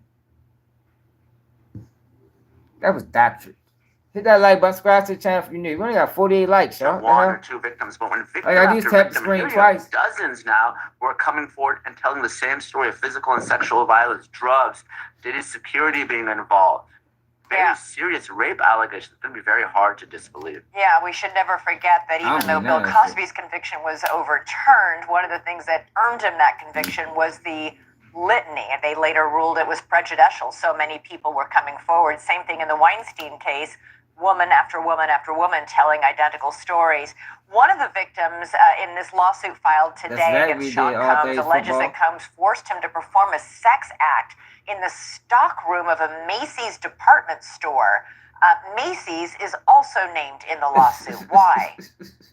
Well, this is an individual that worked for a rival clothing company, and Diddy, of course, owned Sean John. This is an allegation that after the rape happened and this individual reported it, they were fired. So there's can everybody hit the like button for me, y'all? We should get to 100 likes. Can we get to 100 likes? With Weinstein, with Cosby, oftentimes predators, they use the same MO, and we saw that in those two cases and how powerful it was. Cosby, the first time he was tried, there was one victim with prior bad acts. Oh, and I don't believe him. The second time, one victim, 5 prior bad acts witnesses, and the jury convicted. I can't even imagine how many victims and witnesses we're going to have in Combs' case. No, it's going to be a lot. And I think Diddy team is coming after the prosecution. And for people that have been over here, y'all know we've been saying it. They saying Homeland Security leaked that video. That video probably not even going to be able to be used in court. Because they did leak it. Like, who else leaked Like, it's crazy to me that they playing that type of game. Who else leaked the video? Diddy had that video for 10 years, 5 years, however many years he had it. Nobody seen it. It never touched mainstream media. But the minute his house get raided, video get leaked. Now you got all these tapes getting leaked all over the place, and they talking about catch and kill, and like, come on, man, they playing dirty, y'all. This is a dirty game. This is not how the federal government is supposed to move. I told y'all this was COINTELPRO 2024. That's what this is. Same shit they did. Go to that live I did yesterday when they was talking about Dr. King and the predatory tactics that they used on Dr. King. They doing the same thing on Diddy. They doing the same exact thing, same formula. Kill him in the media. Kill him in the media. Leak this. Drop that. That's dirty, y'all. That's dirty work. If y'all case is rock solid, you wouldn't have to play like that. You don't have to play like that if you got a solid case. That tell me maybe the case ain't strong as they making y'all believe. That's what that's telling me. 2 Chainz. To defend. The lawyer who filed these lawsuits today, Tony Busby, listen, who knows if, what's really true here. He claims he has more than 3,000 people who've contacted him with stories about Sean Combs. And I don't know if that's true or not, but if he indeed is filing lawsuits on behalf of 120 individuals, and we saw 6 of those today, including 25 minors, the sheer number of lawsuits, it's overwhelming. You see how he just lied?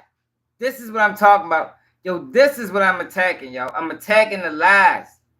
He just said we saw 6 of them today. He talking about the 120 lawsuits. He said we saw 6 of them today with 125 minors. Yo, it was one person that was supposed to have been 16 that was a minor that was alleged in that lawsuits, and I don't even believe him. I think that shit sound like a bunch of bullshit. I really do. But what I'm tagging is the media pushing false narratives intentionally. They're intentionally pushing false narratives, man. That's COINTELPRO, y'all. For people that didn't know, Google COINTELPRO. Owen, we haven't seen that. He announced it. We haven't seen that. Appreciate it, Andres Martinez. We haven't seen that. Where have we seen these minors? He announced it.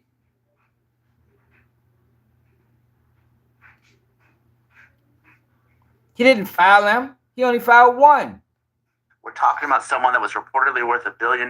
Maybe he's worth half of that now. But by the time the case is over, these civil lawsuits, judgments, and settlements, he's probably going to be broke. So the question is, how much money is going to be had for these victims when this is all said? No, that's not what he said. Oh, listen to him again.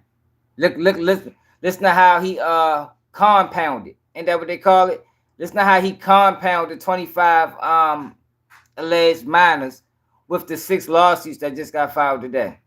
$1 billion, maybe he's worth half of that now, but by the time... The lawyer who filed these lawsuits today, Tony Busby, listen, who knows if, what's really true here. He claims he has more than 3,000 people who've contacted him with stories about Sean Combs.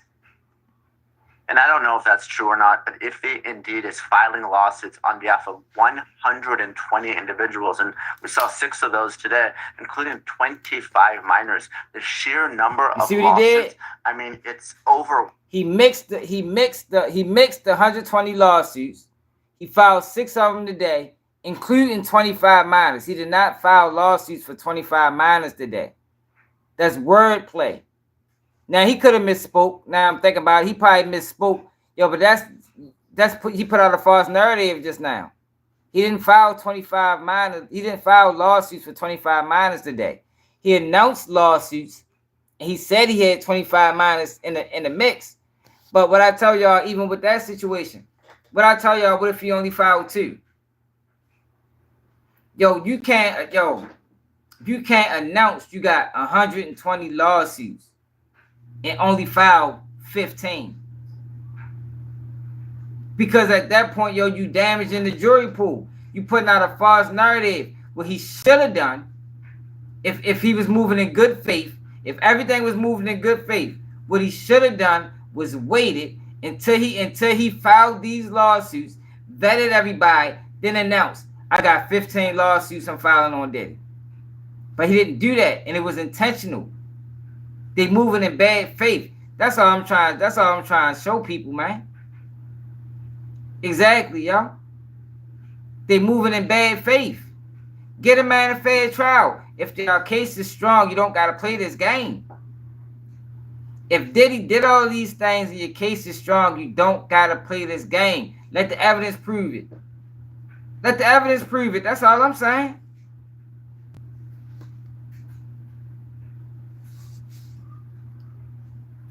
Yeah, shit. On, I appreciate you. You already know.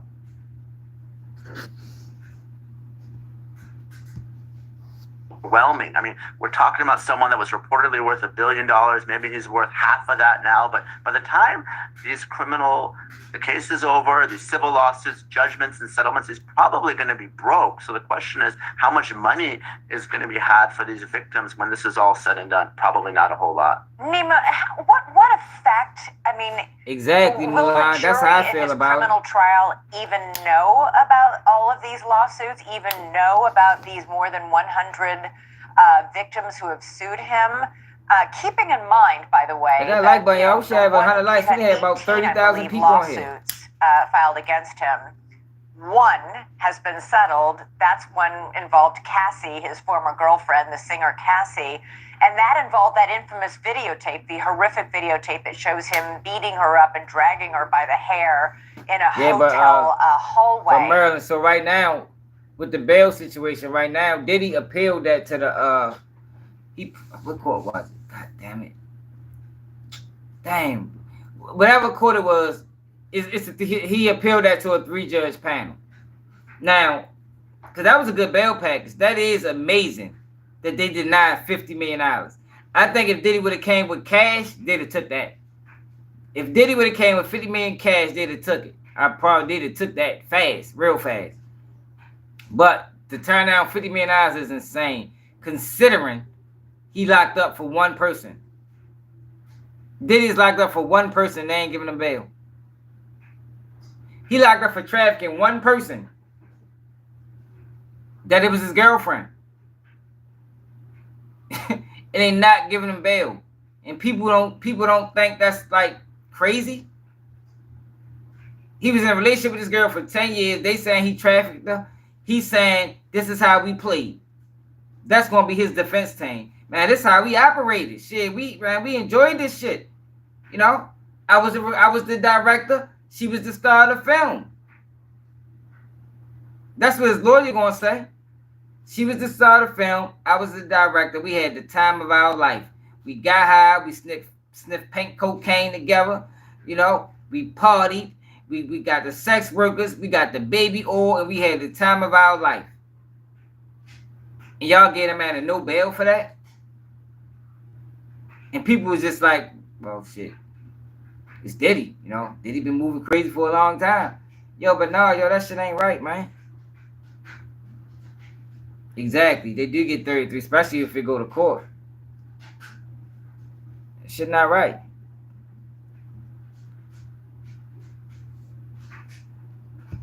Hit that like button, y'all. He denied doing it, and then the video emerged, and he came forward and said, I'm so sorry I did it. In other words, his credibility is already in the mud. Look. Oh, completely shot. And the irony is, and again, I don't know if this is true, but Cassie wanted $30 million to settle that case. Diddy was reportedly only willing to pay $10 million, which was 1% of his net worth. The statute of limitations was coming up in New York, so she was forced to file. Of course, he settled the next day, but that started this whole Me Too movement where everyone came forward. But to answer your question, at trial, the jurors aren't going to hear about the civil lawsuits unless those victims testify as one of three ways. As a victim who's actually charged as sex trafficking. Well, I tell y'all. So the jury not gonna hear about the civil lawsuits. This is what I'm talking about, y'all. How? The jury already heard about the civil lawsuits. Where the jury? One of y'all might be a juror. We already heard about the civil lawsuits. The man announced it on a fucking, he had a press conference for it. Gloria Allred had a press conference for it, and she lied. This is what I take issue with, y'all. It's not about Diddy. It's about the way they're conducting the investigation of Diddy. It's the public lynching. It's the public hanging. It's the falsifying of lawsuits. This is what I have an issue with. How can the man get a fair day in court if this how they operate? Majority of them jurors is going to come into the base depending on who they watch. Majority of them jurors is going to come into the courtroom with the man guilty. He lost before he lost before the trial started. Before the trial started, he lost. Man, I think she was coerced. Yup, same way, Running Warrior. I think he was coerced. I think she was coerced. I think she had a little bit of more. I think she had a little bit of support to file them lawsuits. If you understand what I'm saying. Hey, Cho. I'm ready to talk about your man next. Stick around. Co-predicate act or a prior bad acts witness, but those victims are going to have to come, show up to trial, testify, and if so, the jurors will hear the allegations, not what's necessarily in one of these civil lawsuits. Yeah, thanks so much for watching. Go to joinnn.com to find all right, we ready to switch to Adam. We didn't talk about Diddy for an hour, 45 minutes. We got another topic. But yeah, though, y'all, we don't know. We don't know no evidence, y'all. Everybody's jumping to conclusions, but the reason why everybody's jumping to conclusions is because of these lawsuits that come out every other day that sound frivolous. If y'all just tapping in, rewind the video, Drizzy moves. I mean, that's exactly what it is. Yeah, we ready to switch to Rooga. Go to the beginning of the video, y'all, if y'all want to hear the lawsuits read, the claims. I'm fighting against price gouging to lower costs, protect jobs, and make Western PA stronger. Yeah, we got to, y'all. We got to cover Diddy just as much as the media covered Diddy. We got to, just to get the narrative right. Fuck around, cover Diddy every day to the trial. Disappointed because now I'm a rapper, having motion, and I'm not even writing songs about you. I feel like you were probably pissed when the freestyle came out and I didn't have any bars for you. Skipped right over you, went straight to J-Main. Before the freestyle. I ain't from Baltimore, Zach. Anything before that. Although I was just thinking, we did that whole interview with Flame in which he remember he's telling a funny ass story about him stealing his shit while he went to the store or something? It has nothing to do with Flame. Flame ain't steal nothing. No, he said Rooga stole from him, right? Huh? If y'all want to support the platform, yo, you can cash that Baltimore swag, man. Support the movement, man. Man. Like even where we went bad at, the moment I did my interview with you, I talked to you before the cameras was even rolling. I said I ain't even want to talk about that billionaire shit. You feel me? Just off the strength of that's Duck Homie. We always in cahoots with each other, and I just ain't got time to be, you know what I'm saying, bashing the next motherfucker on the internet or whatever. And ever since then, Mulan, it was coming down on. It was, all right, you said you didn't want to talk about the billionaire shit. I literally just told you this, so it's like, thanks, I about it on camera. I thought you didn't want to talk about Dirk specifically. If anybody wants to support the platform, cash app at the bottom. Like, even after the interview, I talked to you. I'm like, I don't know. I just want to see the interview before I come out. You know what I'm saying? To see it. You know what I'm saying? Just because I ain't got time to be stirring all goofy shit up. I ain't got time for that. But you, literally, any other time I DM you, you hit me back. But this particular time when I'm DMing you, telling you, like, send me the video, the clip, you're not hitting me back. Now you drop it. You knew I talked to you and you agreed upon this. As a man, when you tell somebody I'm gonna do this, I already know. We talked about it at length. We was the first platform that told everybody that that's what that was about. The first platform. It's not sleep my man box truck, my little cousin. We the first platform that told everybody, yo, this shit is about Diddy beef with that company. Word. Yeah, I should have been more direct and just told you 3 weeks ago. Put it out. Let me keep going. I ain't even done. It's like, and then another thing, you on here playing with folks' mama, like Thug Mama, bro. Like, I don't give a fuck how much you playing. Don't play with folks' OG. I think that was a mutual thing. Her and I had this little flirtatious joke thing going on. I mean, have you seen the interview? She's around with me like that, calling me handsome and all this shit too. It's not just like you remember that day? We could not believe the way she was flirting with me. At the end of the day, another thing, you play with Wooski, bro. Like, just hit me out. We talk. I don't care if y'all talk. That ain't that. I got a personal problem with it because it's the principle of you playing with him about him getting shot in the head. That shit ain't no joke. Do you know that was at my best friend's funeral? Yeah. Do you know that my best friend mama couldn't even bury her son the right way? Like, I don't need to watch him, bro. The funeral was completely over after that. Motherfuckers running everywhere. My mama was there. My son was there. He wasn't even 6 months. For sure, Wooski should have thought about that before he started talking shit to me. Because when you start doing battle in hip hop, you're gonna use whatever you got. He told you to talk shit every night. He did. He started shit with me, so I mentioned something like that. You went on an interview with Cairo and brought up Wooski. Right, in a very light way, like barely. The idea that deserved the reaction that he then gave me is fucking insane. You basically recited lyrics that you knew was really serious, bro. That like behind the situation. I think you're taking different situations and combining them together, though, because that was all about Sean Cotton saying that he didn't think Cairo had Wooski vibes. Listen, when you do that, you place yourself in street shit. Right. It get real after that. Okay. Like for real, gang. Like on some real shit. Like if I would have came in here right now. You think he said that before me? 4 pairs of boxing gloves, 7 pins on the table right now. Like, come fight me right now. Let's go fight. Would you? No, that shit's goofy. Exactly. That's what I'm telling you. I would have looked at you like you were doing some stupid ass clout shit if you did something like that, for sure. It wouldn't be no clout shit, because you ain't gonna post it anyway. But this is what I'm telling you. At the end of the day, if I ask you that type of shit, you ain't really willing to. Y'all, can we get to 100 likes, please? We had probably 25,000 people here. We only got 58 likes, y'all. Can we get to 100 likes, please? I would appreciate it. Even just fight. Thank you, whoever just hit the like button. Stop egging it on, gang. Like, if you ain't literally just willing to fight. Why do you think that? Why do I need to be on board with fighting? Like, I've never said I was a boxer. Why do I need to be a boxer all of a sudden? When you got on that internet and you said Rooga a bitch, acting like a bitch, them fighting words to me. We don't play about that shit. Now, I could come in here and really get on bullshit. You see what I'm saying? We don't play about certain shit.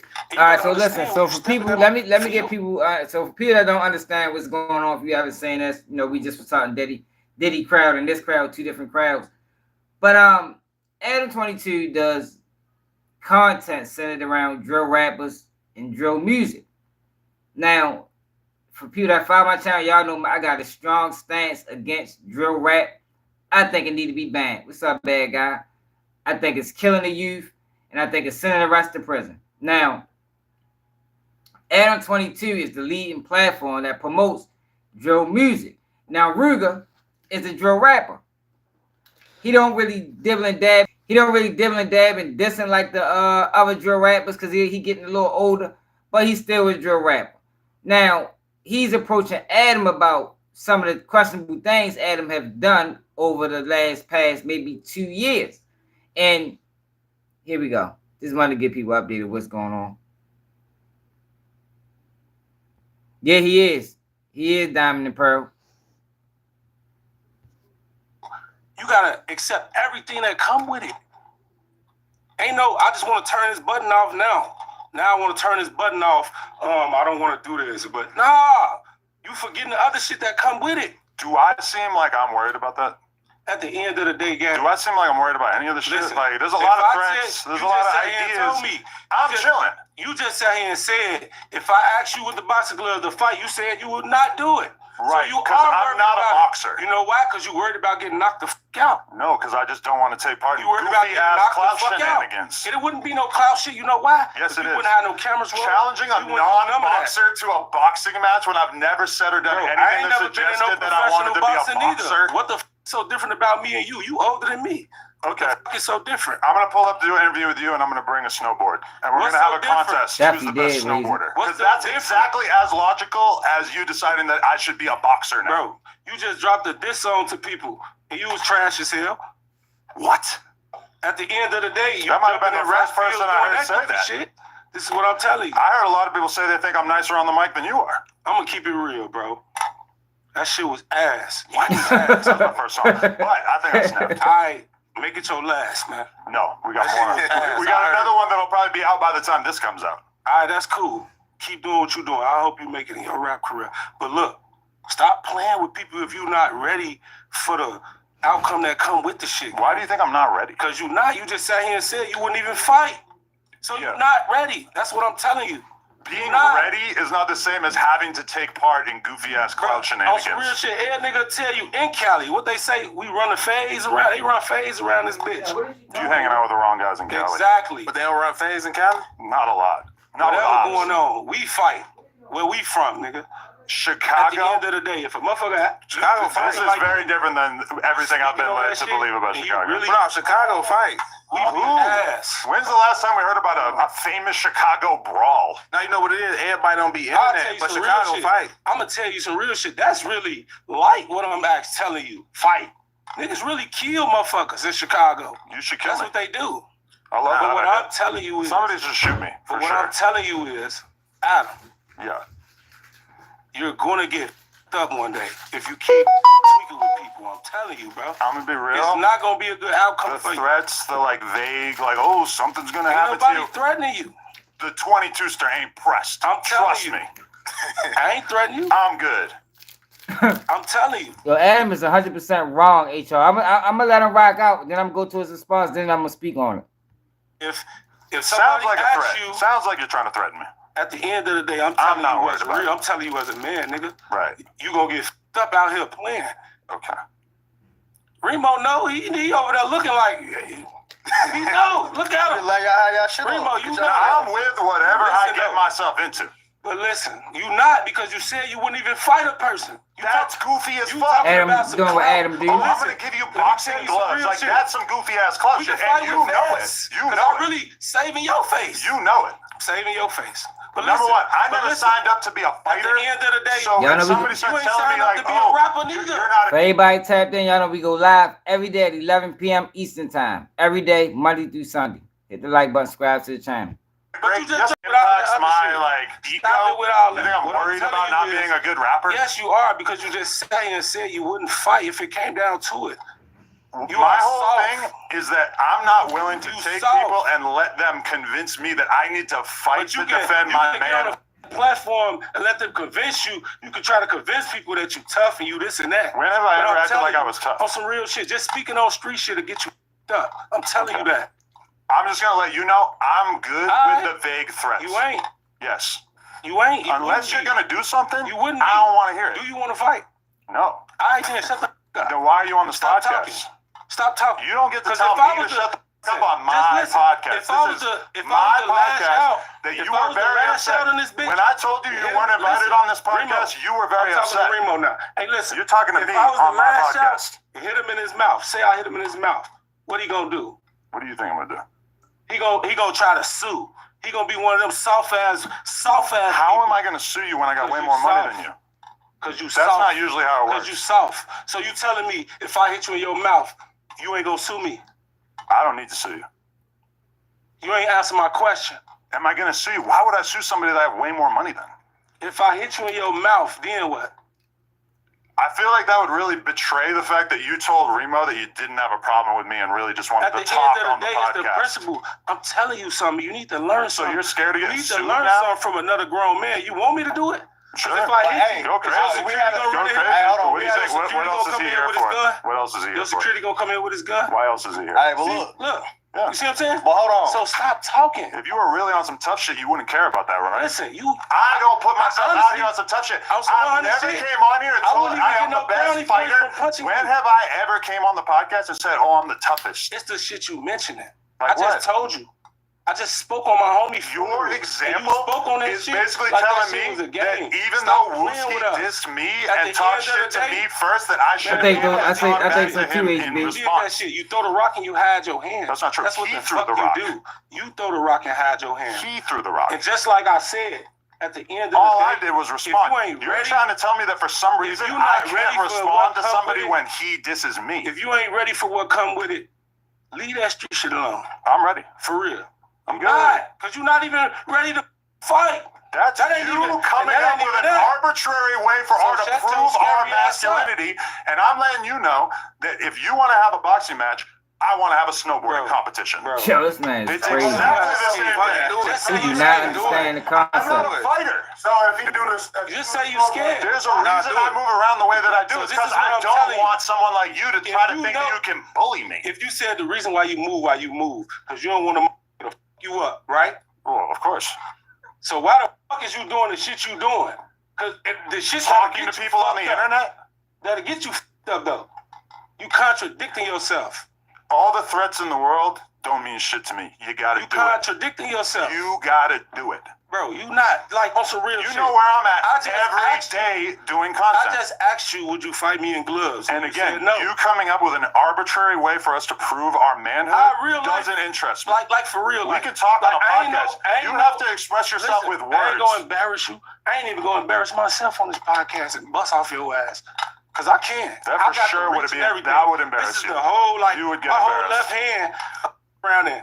Do some shit to you, boy. I don't even know why you think you could come on my podcast and talk shit to me like this when you're obviously not going to do shit. Yeah. Listen, you're going to have to leave if you want to keep talking tough because nobody is interested in hearing you talk shit like that. You want a motherfucker to leave because he's scared. You gotta do something if you want me to take you serious. Let's bring it back in a little bit. He really is. For sure. You're gonna have to be polite if you want to stay on this podcast. Listen, Hold on. Then why'd you beg to come on here? To be honest, I really wanted to come here and beat your ass. Yeah, but you're not. You want to go box? Let's go catch our face. Man, again, I don't want to box. Listen. Off my word. Listen, hold on. I can have you removed right now. Do you want to go? I know. You want to go wait outside? Listen, but my son, listen to me.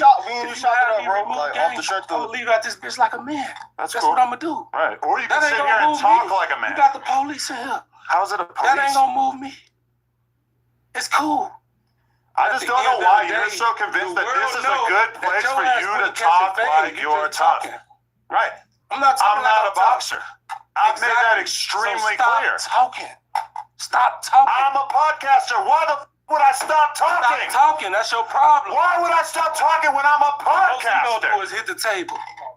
You would hit the table. All you're doing is sitting here yapping. So look, we talked it out. We said that everything was cool. Yeah. Why you coming I've seen the things. Yeah, you try to do the old switcheroo. Who am I act tough as soon as I get on the podcast? Oh, I can handle my own business as well. Don't worry. Come on.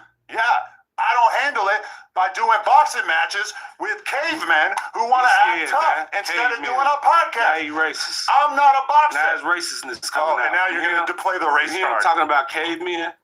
You racist, man. I'm describing your brain. You weird. Not your race. You weird. I'm going to ask you to leave. That's cool. I'll leave. But I'm telling you, you a bitch. I don't care. And your ass a handsome guy. You handsome guy. He called him a PDF file, y'all. Yeah, you're going to have to go. Handsome guy. You're going to have to go. I bet you y'all, he delete this out. Really not speaking. If you understand what's going on. Handsome guy. Capable of acting like a handsome guy. You can't act like handsome guy. Behave like a grown-up. Handsome shit. Behave like a grown-up, Rooga. Come on. Get the f*** out. Touch you? Get out of Yeah, they here. do. Scared. You're fired. You're a handsome guy. Handsome guy. Handsome guy. Yo, get the f*** You out. got a soft ass security. On my son. That's crazy. He's soft as hell. Get out of here. We can run the face. We can run the face. Don't do that. No. Everybody chill out. What's your phone? We can run the face. My son, put the gun down. We can run the face. Oh, damn. All right. So Adam responded to this. I'm going to let it all run before I speak on it because I got a lot to say. I just did a video on it, but it's still so much to talk about. Adam responded.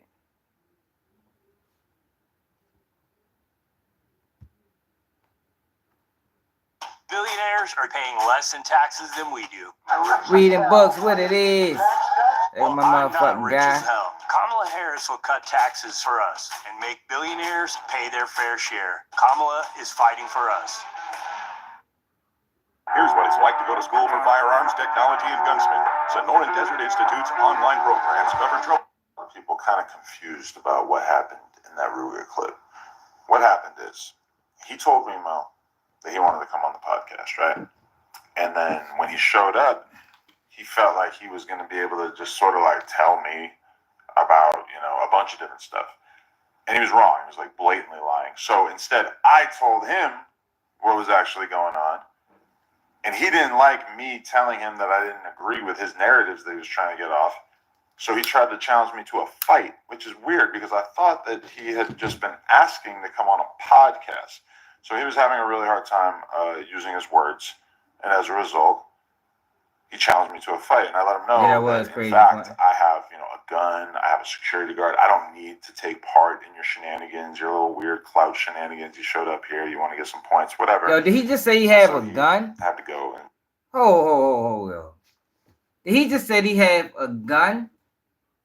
So Adam invites these guys to his platform. They can't be armed though. But he has a gun on him. Yo, y'all don't think that's crazy? So you gotta have a gun to talk to them. But you bring them on your platform where they can't have no gun. So you bring them into a situation where they at a disadvantage. Why? Why? Like if I was to interview Rooga, I'm not gonna have no gun on me. I wouldn't feel like I need a gun. Why does Adam need a gun? But let's continue. So what does that mean? If he don't feel comfortable, if he don't feel, you know what they say? You know what they say, right? You shouldn't go in places where you need to have a firearm. If you're a convicted felon and you know that you shouldn't have a firearm on you, you can go to prison for having a firearm. Why are you going in places where you need a firearm? I ain't talking about if you live in a community. I'm talking about going to a place that you know. Say you're going to go see a girl. You know she live in a rough environment, but you're going to go see that girl, but you got to go strapped. Maybe you shouldn't go see that girl. You understand? If ADAM22 feels the need, he has to have a strap to interview street guys, maybe he don't need to be interviewing street guys. That's all I'm saying.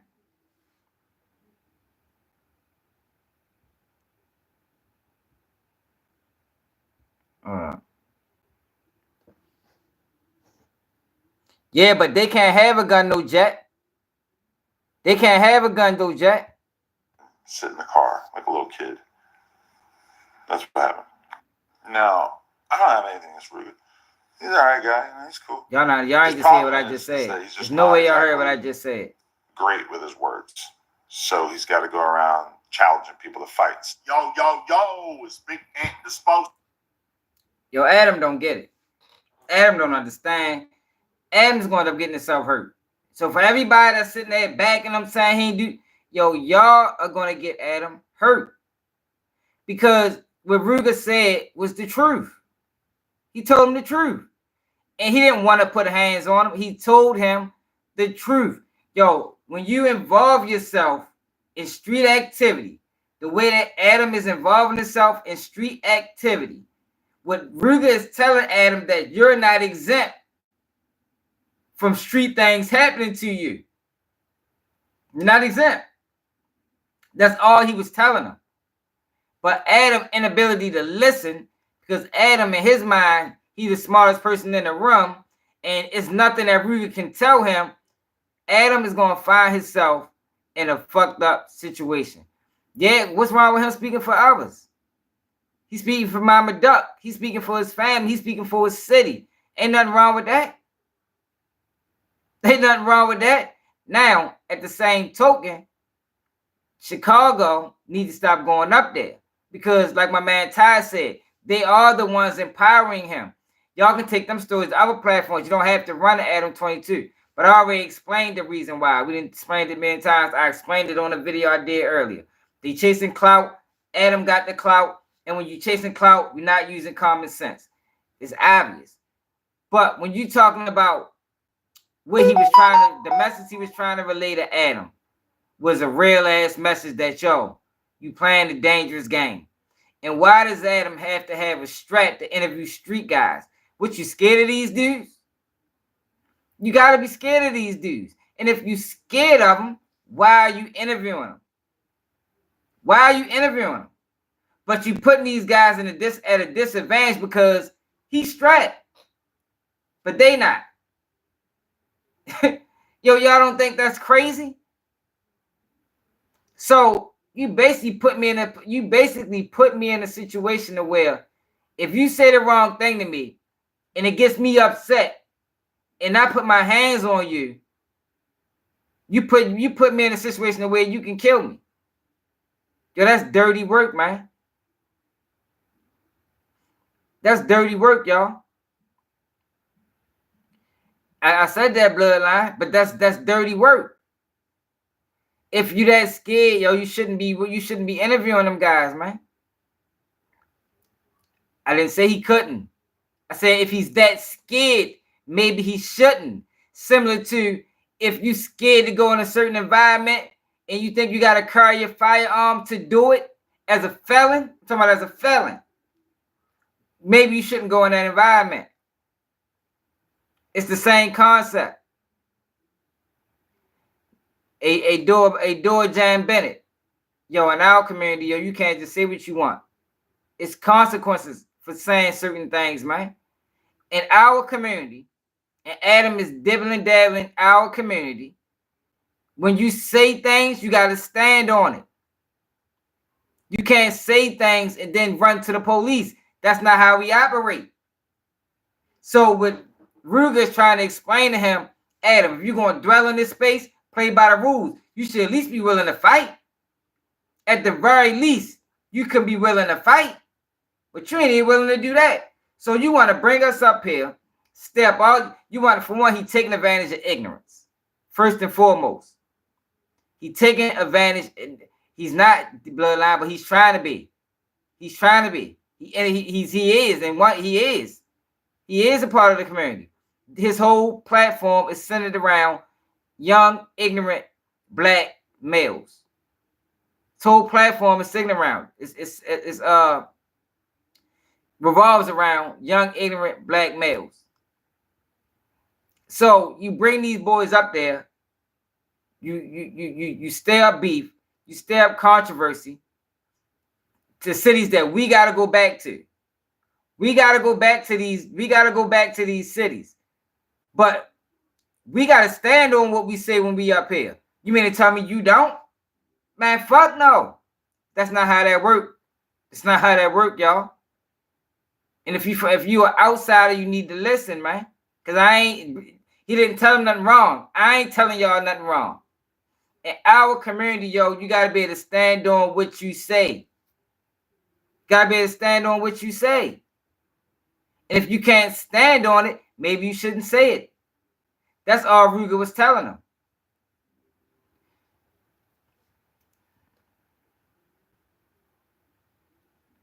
A door jam, but everybody is. No, I'm not condoning hood violence. I'm telling you what it is. It ain't about right or wrong. It's about this how it is. Whether it's right or wrong, we can debate that till the fucking cows come home. But this how it is. And if you're going to be in this culture, if you're going to interview these guys, you got to be ready to stand on what you say. You got to be ready to stand. It is, Jack. You must don't know. You should listen. You don't know what you're talking about. You can't just say what you want out your mouth. Yo, people get hands and feet put on them for that. People get hands and feet put on them for that, man.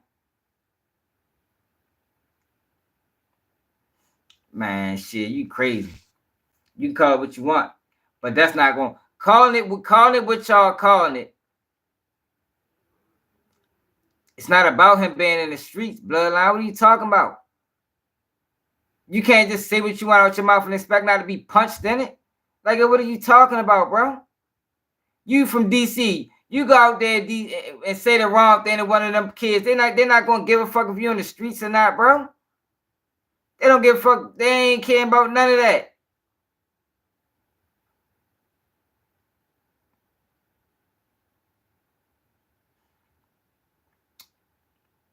But he's taking advantage of ignorance. You gotta realize, yo, he's taking advantage of ignorance. That's what Adam is doing. That's the reason they going up there, yo. He's taking advantage of ignorance. Y'all don't understand that?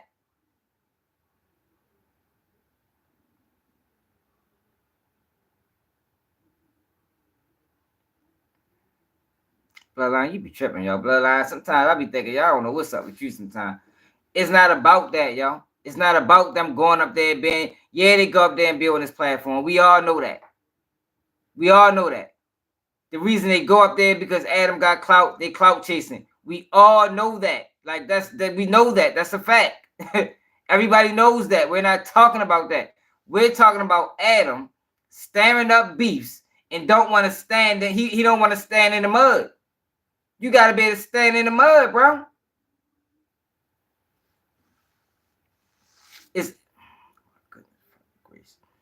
Yo, we're not talking about who's at fault. It is their fault.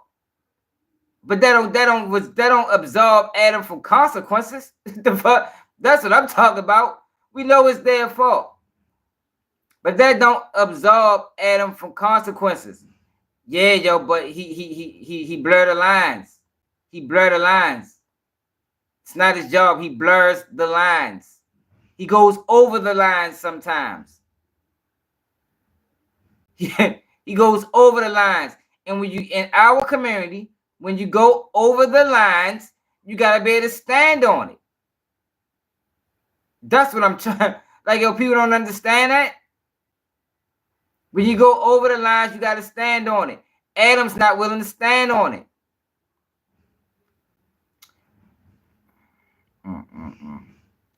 Yo, y'all is tripping, yo. You said that's why he's strapped. So Adam is strapped, so he can go over the lines. So listen to what you just said, y'all. Adam is strapped, so he can interview street guys that he's scared of. It can go over the lines. What you call that? What do you call it? Think about that. Think about that concept. Think about that concept, because Rooga didn't want to see. That's the thing, DC Bloodline. Rooga ain't want to hurt him, but that don't mean the next person won't. That's what you got. That don't mean the next person won't. Rooga didn't come up there to hurt him. Rooga came up there to enlighten him. I'm putting you on point. Yo, you doing some dangerous shit, yo. You walking a tight line, Adam. Tighten up. Because I'm not gonna hurt you, but the next person will. That's what he told him. And that was some great advice, and Adam need to listen to that. For the people that don't understand that, y'all gonna be the ones that'll get Adam hurt. Because there's no justification in that. You can't justify that. He crossing the line. You dibbling, dabbling and shit that you really don't know nothing about. Yo, people have died. Like when he explained the Wooski situation. That man said, yo, my kids was there, man. My mother was there. That was my best friend's funeral. Like, this is real situations, yo. You don't play with real situations. You don't play with real situations. And that's all Rooga was telling him. Rooga didn't tell him nothing wrong. He didn't tell him nothing wrong. Rooga didn't go up there to hurt Adam. Rooga came up there to tell Adam that, yo, the next person might. And see, Adam don't understand. It don't matter if you strapped or not. You know how many people I know died with firearms on them? People die with firearms on them every day. A firearm don't protect your life when somebody got the drop on you. And Adam is walking around blindly. Adam is walking around thinking it can't happen to him. He's walking around thinking it can't happen to him. And it will. And it can. And if you keep that mindset, it will. Because some of these people he bring up there are younger than Rooga. Rooga about 30. So he upset. He voiced his opinion, but Rooga not going to throw his life away. Somebody else will. Like, yo, it's nothing stopping. I don't know what the fuck ADAM22 is thinking. Yo, but it ain't nothing stopping from somebody spinning across no jumper and catching him when he get off? Nothing. Absolutely nothing. Some of these little kids, they ain't worried about no jail. Shit, jail, they ain't thinking they getting caught anyway. They ain't worried about no jail. Adam, and what Rooga tried to explain to Adam is, yo, you are a podcaster. You have a job to do. Yo, but you be going over the line sometime, Adam. And when you dibble and dab in street beef and street business, you become a street guy. That's what he told him. And he's right. He's right. When you dibble and dab in street business, you become a street guy, Adam. I don't give a fuck what you claiming. You feel me? I don't give a fuck what you claiming. You can be the biggest. You are now in the streets.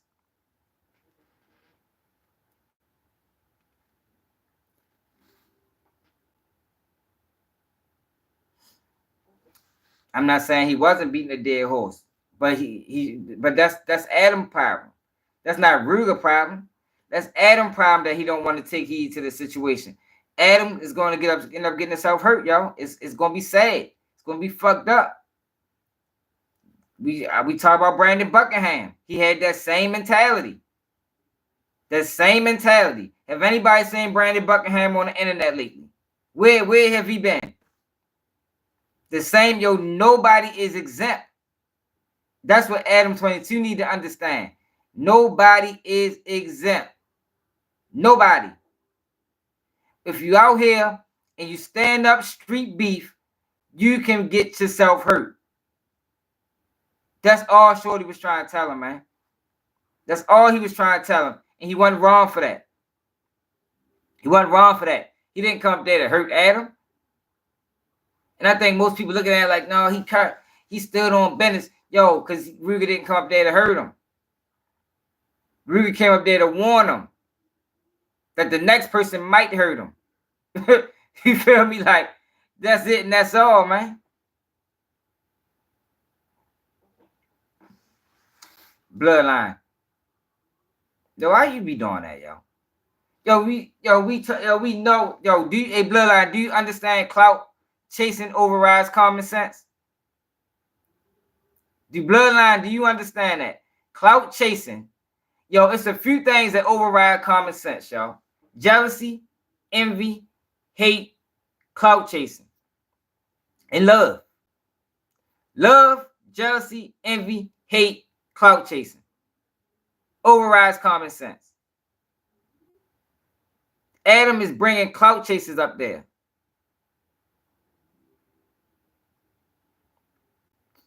I don't see what you're saying. I don't get. You said they beating on the dead horse. I know that. I ain't disagree with that. They is beating on the dead horse, yo. But Adam got in ignorance. You're right. In ignorance overrides common sense. You're exactly right. And that's what Adam is preying on. Adam is preying on ignorance. He's preying on ignorance. Would I go to ADAM22 and talk about crimes? Fuck no. I'm 38 years old. But the 21-year-old will. The 21-year-old me might have. If I was a clout chaser, if I thought that can further my career, I roll the dice. And that's what they're doing. A lot of them rolling the dice and they crapping out. No, he ain't do nothing wrong. He was trying to teach him something. He was trying to teach him something. And Adam got to understand, yo, it don't matter if you're a podcaster.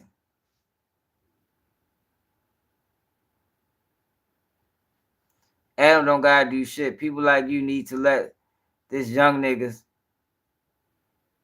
no, don't go up there. I've been saying that for them. Yo, but you can't. I've been saying don't go up there. They know they clout chasing, Bloodline. They chasing clout. They ain't never gonna stop going up there. They're gonna keep going up there and they're gonna keep rolling the dice. Some of them gonna die. Some of them gonna go to prison. That's what it is. But that's not what I'm talking about. Like, you getting hung up on that point. What I'm talking about is Adam in these predatory questions. He's crossing the line into street activity. So when you cross that line, don't be surprised when street things happen to you. That's what I'm talking about. Like, you ain't even talking about the same thing.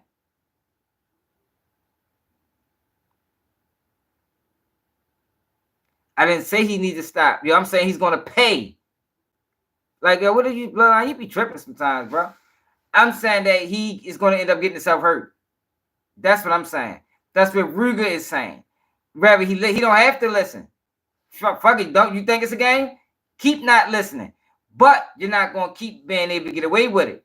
Because all it takes is one person, y'all. That's what people gotta understand. I say it all the time. Yo, you can have all the love in the world. It takes one person to hate you and they can end everything. One person. That's all it takes, Adam. Is one fucking person. That's it. It don't gotta be 10, 15 people. It take one person to say, you know what? I'm tired of ADAM22. Tired of y'all. I'm gonna catch his ass next time he come out that motherfucking building. That's what Rooga is telling him. Adam need to listen to that because that's real. Bloodline. Fuck you talking about. That's real, man. He need to listen to that shit, man.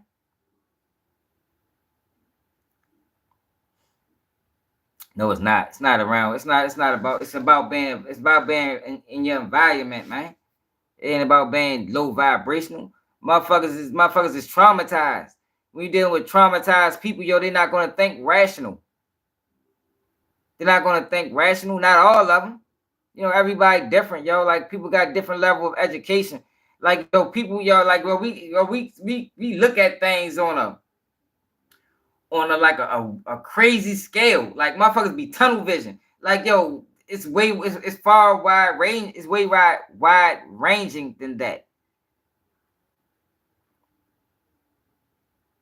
Joe, you keep talking about Andrew Tate. He don't have to care, bloodline. That's not what we're talking about. We're not talking about Adam caring. We're talking about if Adam don't care, Adam's gonna become a statistic. That's what we're talking about. The fuck is what are you talking about? We talking about if Adam keep moving this way and he keep acting like it's a game, Adam's gonna end up getting himself hurt. Now, do I want that to happen to Adam? No. Because at the end of the day, he's doing the job. But he gotta understand, yo, you walking a fine line. You walking a fine line. And it don't matter if you strapped. It don't matter if your security is strapped. When them fucking shots get to flying, security is gonna run. You're gonna have to defend yourself. And whatever you got on you ain't gonna be nothing like them boys gonna have on them. Cause they gonna come with choppers with sticks and drums and shit. It's not a you start to troll, y'all. Like, oh, you just trying to be right. You know what I'm saying. You know what I'm saying. You know what I'm saying, y'all. Like, come on now. Stop just trying to be right, bro. You know what the fuck I'm saying, man. You ain't never even replied back to the motherfucking shit I sent you about Malcolm X. Because you know what I'm saying. You know what I'm saying making sense, but you trying to, I don't know what you doing. Like, you know what I'm saying making sense. That's all. That's all that's going on, man. Rooga tried to tell him he don't have to listen. He don't gotta listen. Keep not listening, but don't be surprised. That's all I'm saying. ADAM22, keep not listening, but don't be surprised when shit get wild, because shit gets wild, and it only take one person to feel like that way. One person. It don't take a gang of people. It don't take a crew of people. It take one person to say, y'all, I've had enough. I done seen it a lot of times in life. Everybody love this dude. Rest in peace to Lord Scooter.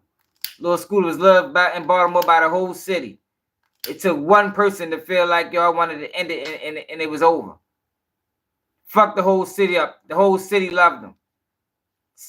One of the saddest days in Baltimore history. Adam gotta understand that, man.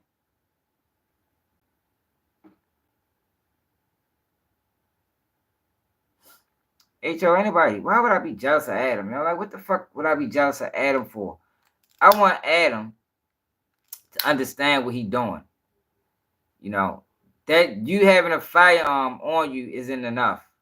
It's not enough. It's not, because if these people come, whoever these people are, if they decide to put the press on you, yo, it's going to be bad. It's going to be bad. It's going to be like something you never witnessed, something you never been a part of. It's going to be bad. I don't know if Adam realized how fast shots fly. You know, man, most people that they don't even get a chance. They be down with their hand on their dip. Just like this. Dead as a motherfucker. Big ass 40 on them. Big ass Glock 17 on them. Dead as a bitch. It don't matter if you strapped, bro. That shit don't matter. If you ain't out this bitch with your head on a swivel. And more than likely he ain't. Because he not even taking it serious.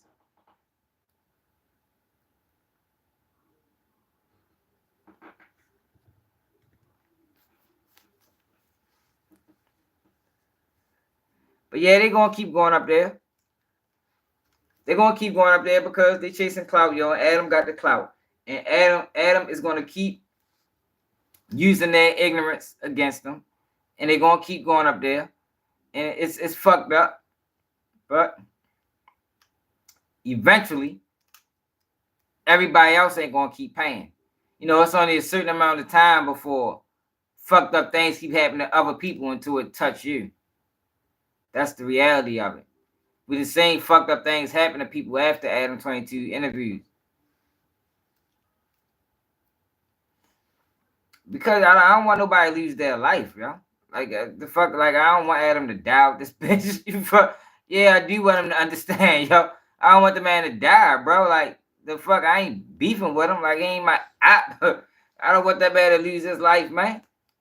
The fuck, it ain't a happy day when nobody die. You feel me? I don't want that man to get hurt. I want him to understand so he can do his content and live. Like, I don't want the man to die with this bitch. But the way he moving, you know, it is what it is. That's all I'm saying.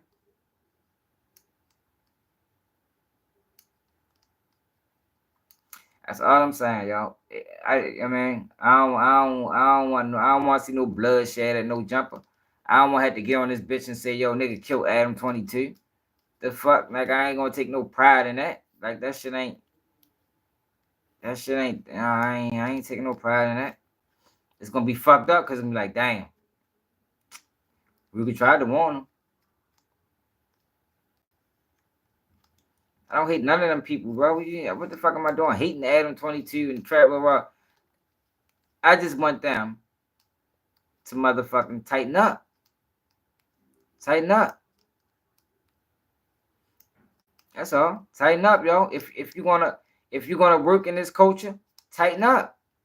Because you moving around like, yo, you are exempt and you're not. And that's what Rooga was telling them. Since the way you do your content, the way you construct your questions, you are not exempt from anything that happens to me. It can happen to you. Adam don't seem to understand that, so yeah, maybe had to learn the hard way. It's a sad reality. It's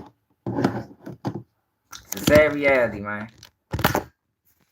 But I don't know, y'all. I appreciate all y'all that tapped in, though, y'all. Make sure to hit that like button, subscribe to the channel, y'all. If y'all want to support the platform, Cash App at the bottom, Baltimore swag. But there, yo, it's a sad situation all around the board, yo. For one, like, I don't like the fact that anybody interviews drill rappers. Like, not even just Adam.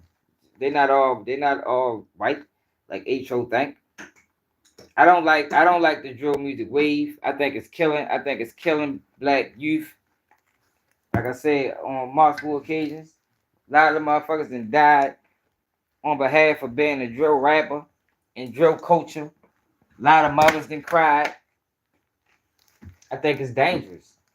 I think it's a dangerous genre of music. Way more dangerous than regular gangster music, gangster rap, because it's so disrespectful. It's so disrespectful. It almost puts you in a situation where you gotta do something. You gotta do something. Like, you've been dissing my motherfucking dead folks for fucking 3 years now. His mother gotta hear this song. I gotta do something to you. You know, I can't let you get away with it. I can't let you slide.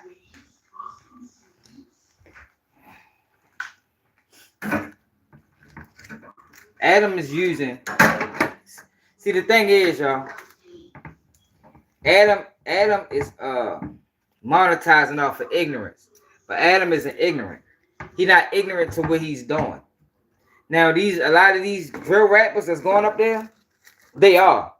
They're ignorant to what they're doing because they're chasing clout. They're not thinking about consequences.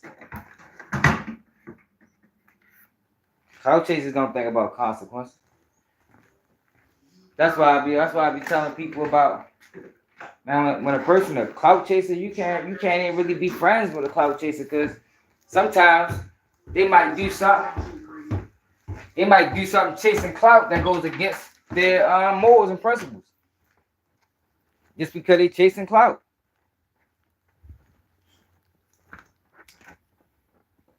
But I don't know, y'all. Yo, we went 2.5 hours tonight. Definitely went overboard on the time tip. But shit, I appreciate everybody that tapped in. If y'all new, make sure y'all subscribe to the channel. Check out my latest videos I just dropped. I went more into detail on the Adam shit.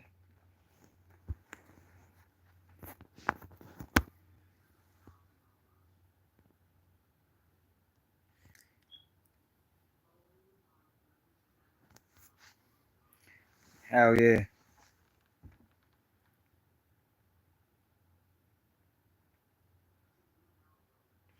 Man, already, man. You know we're motherfucking family. You know we're a family over here. Sunday's best. Where you been at? What it is?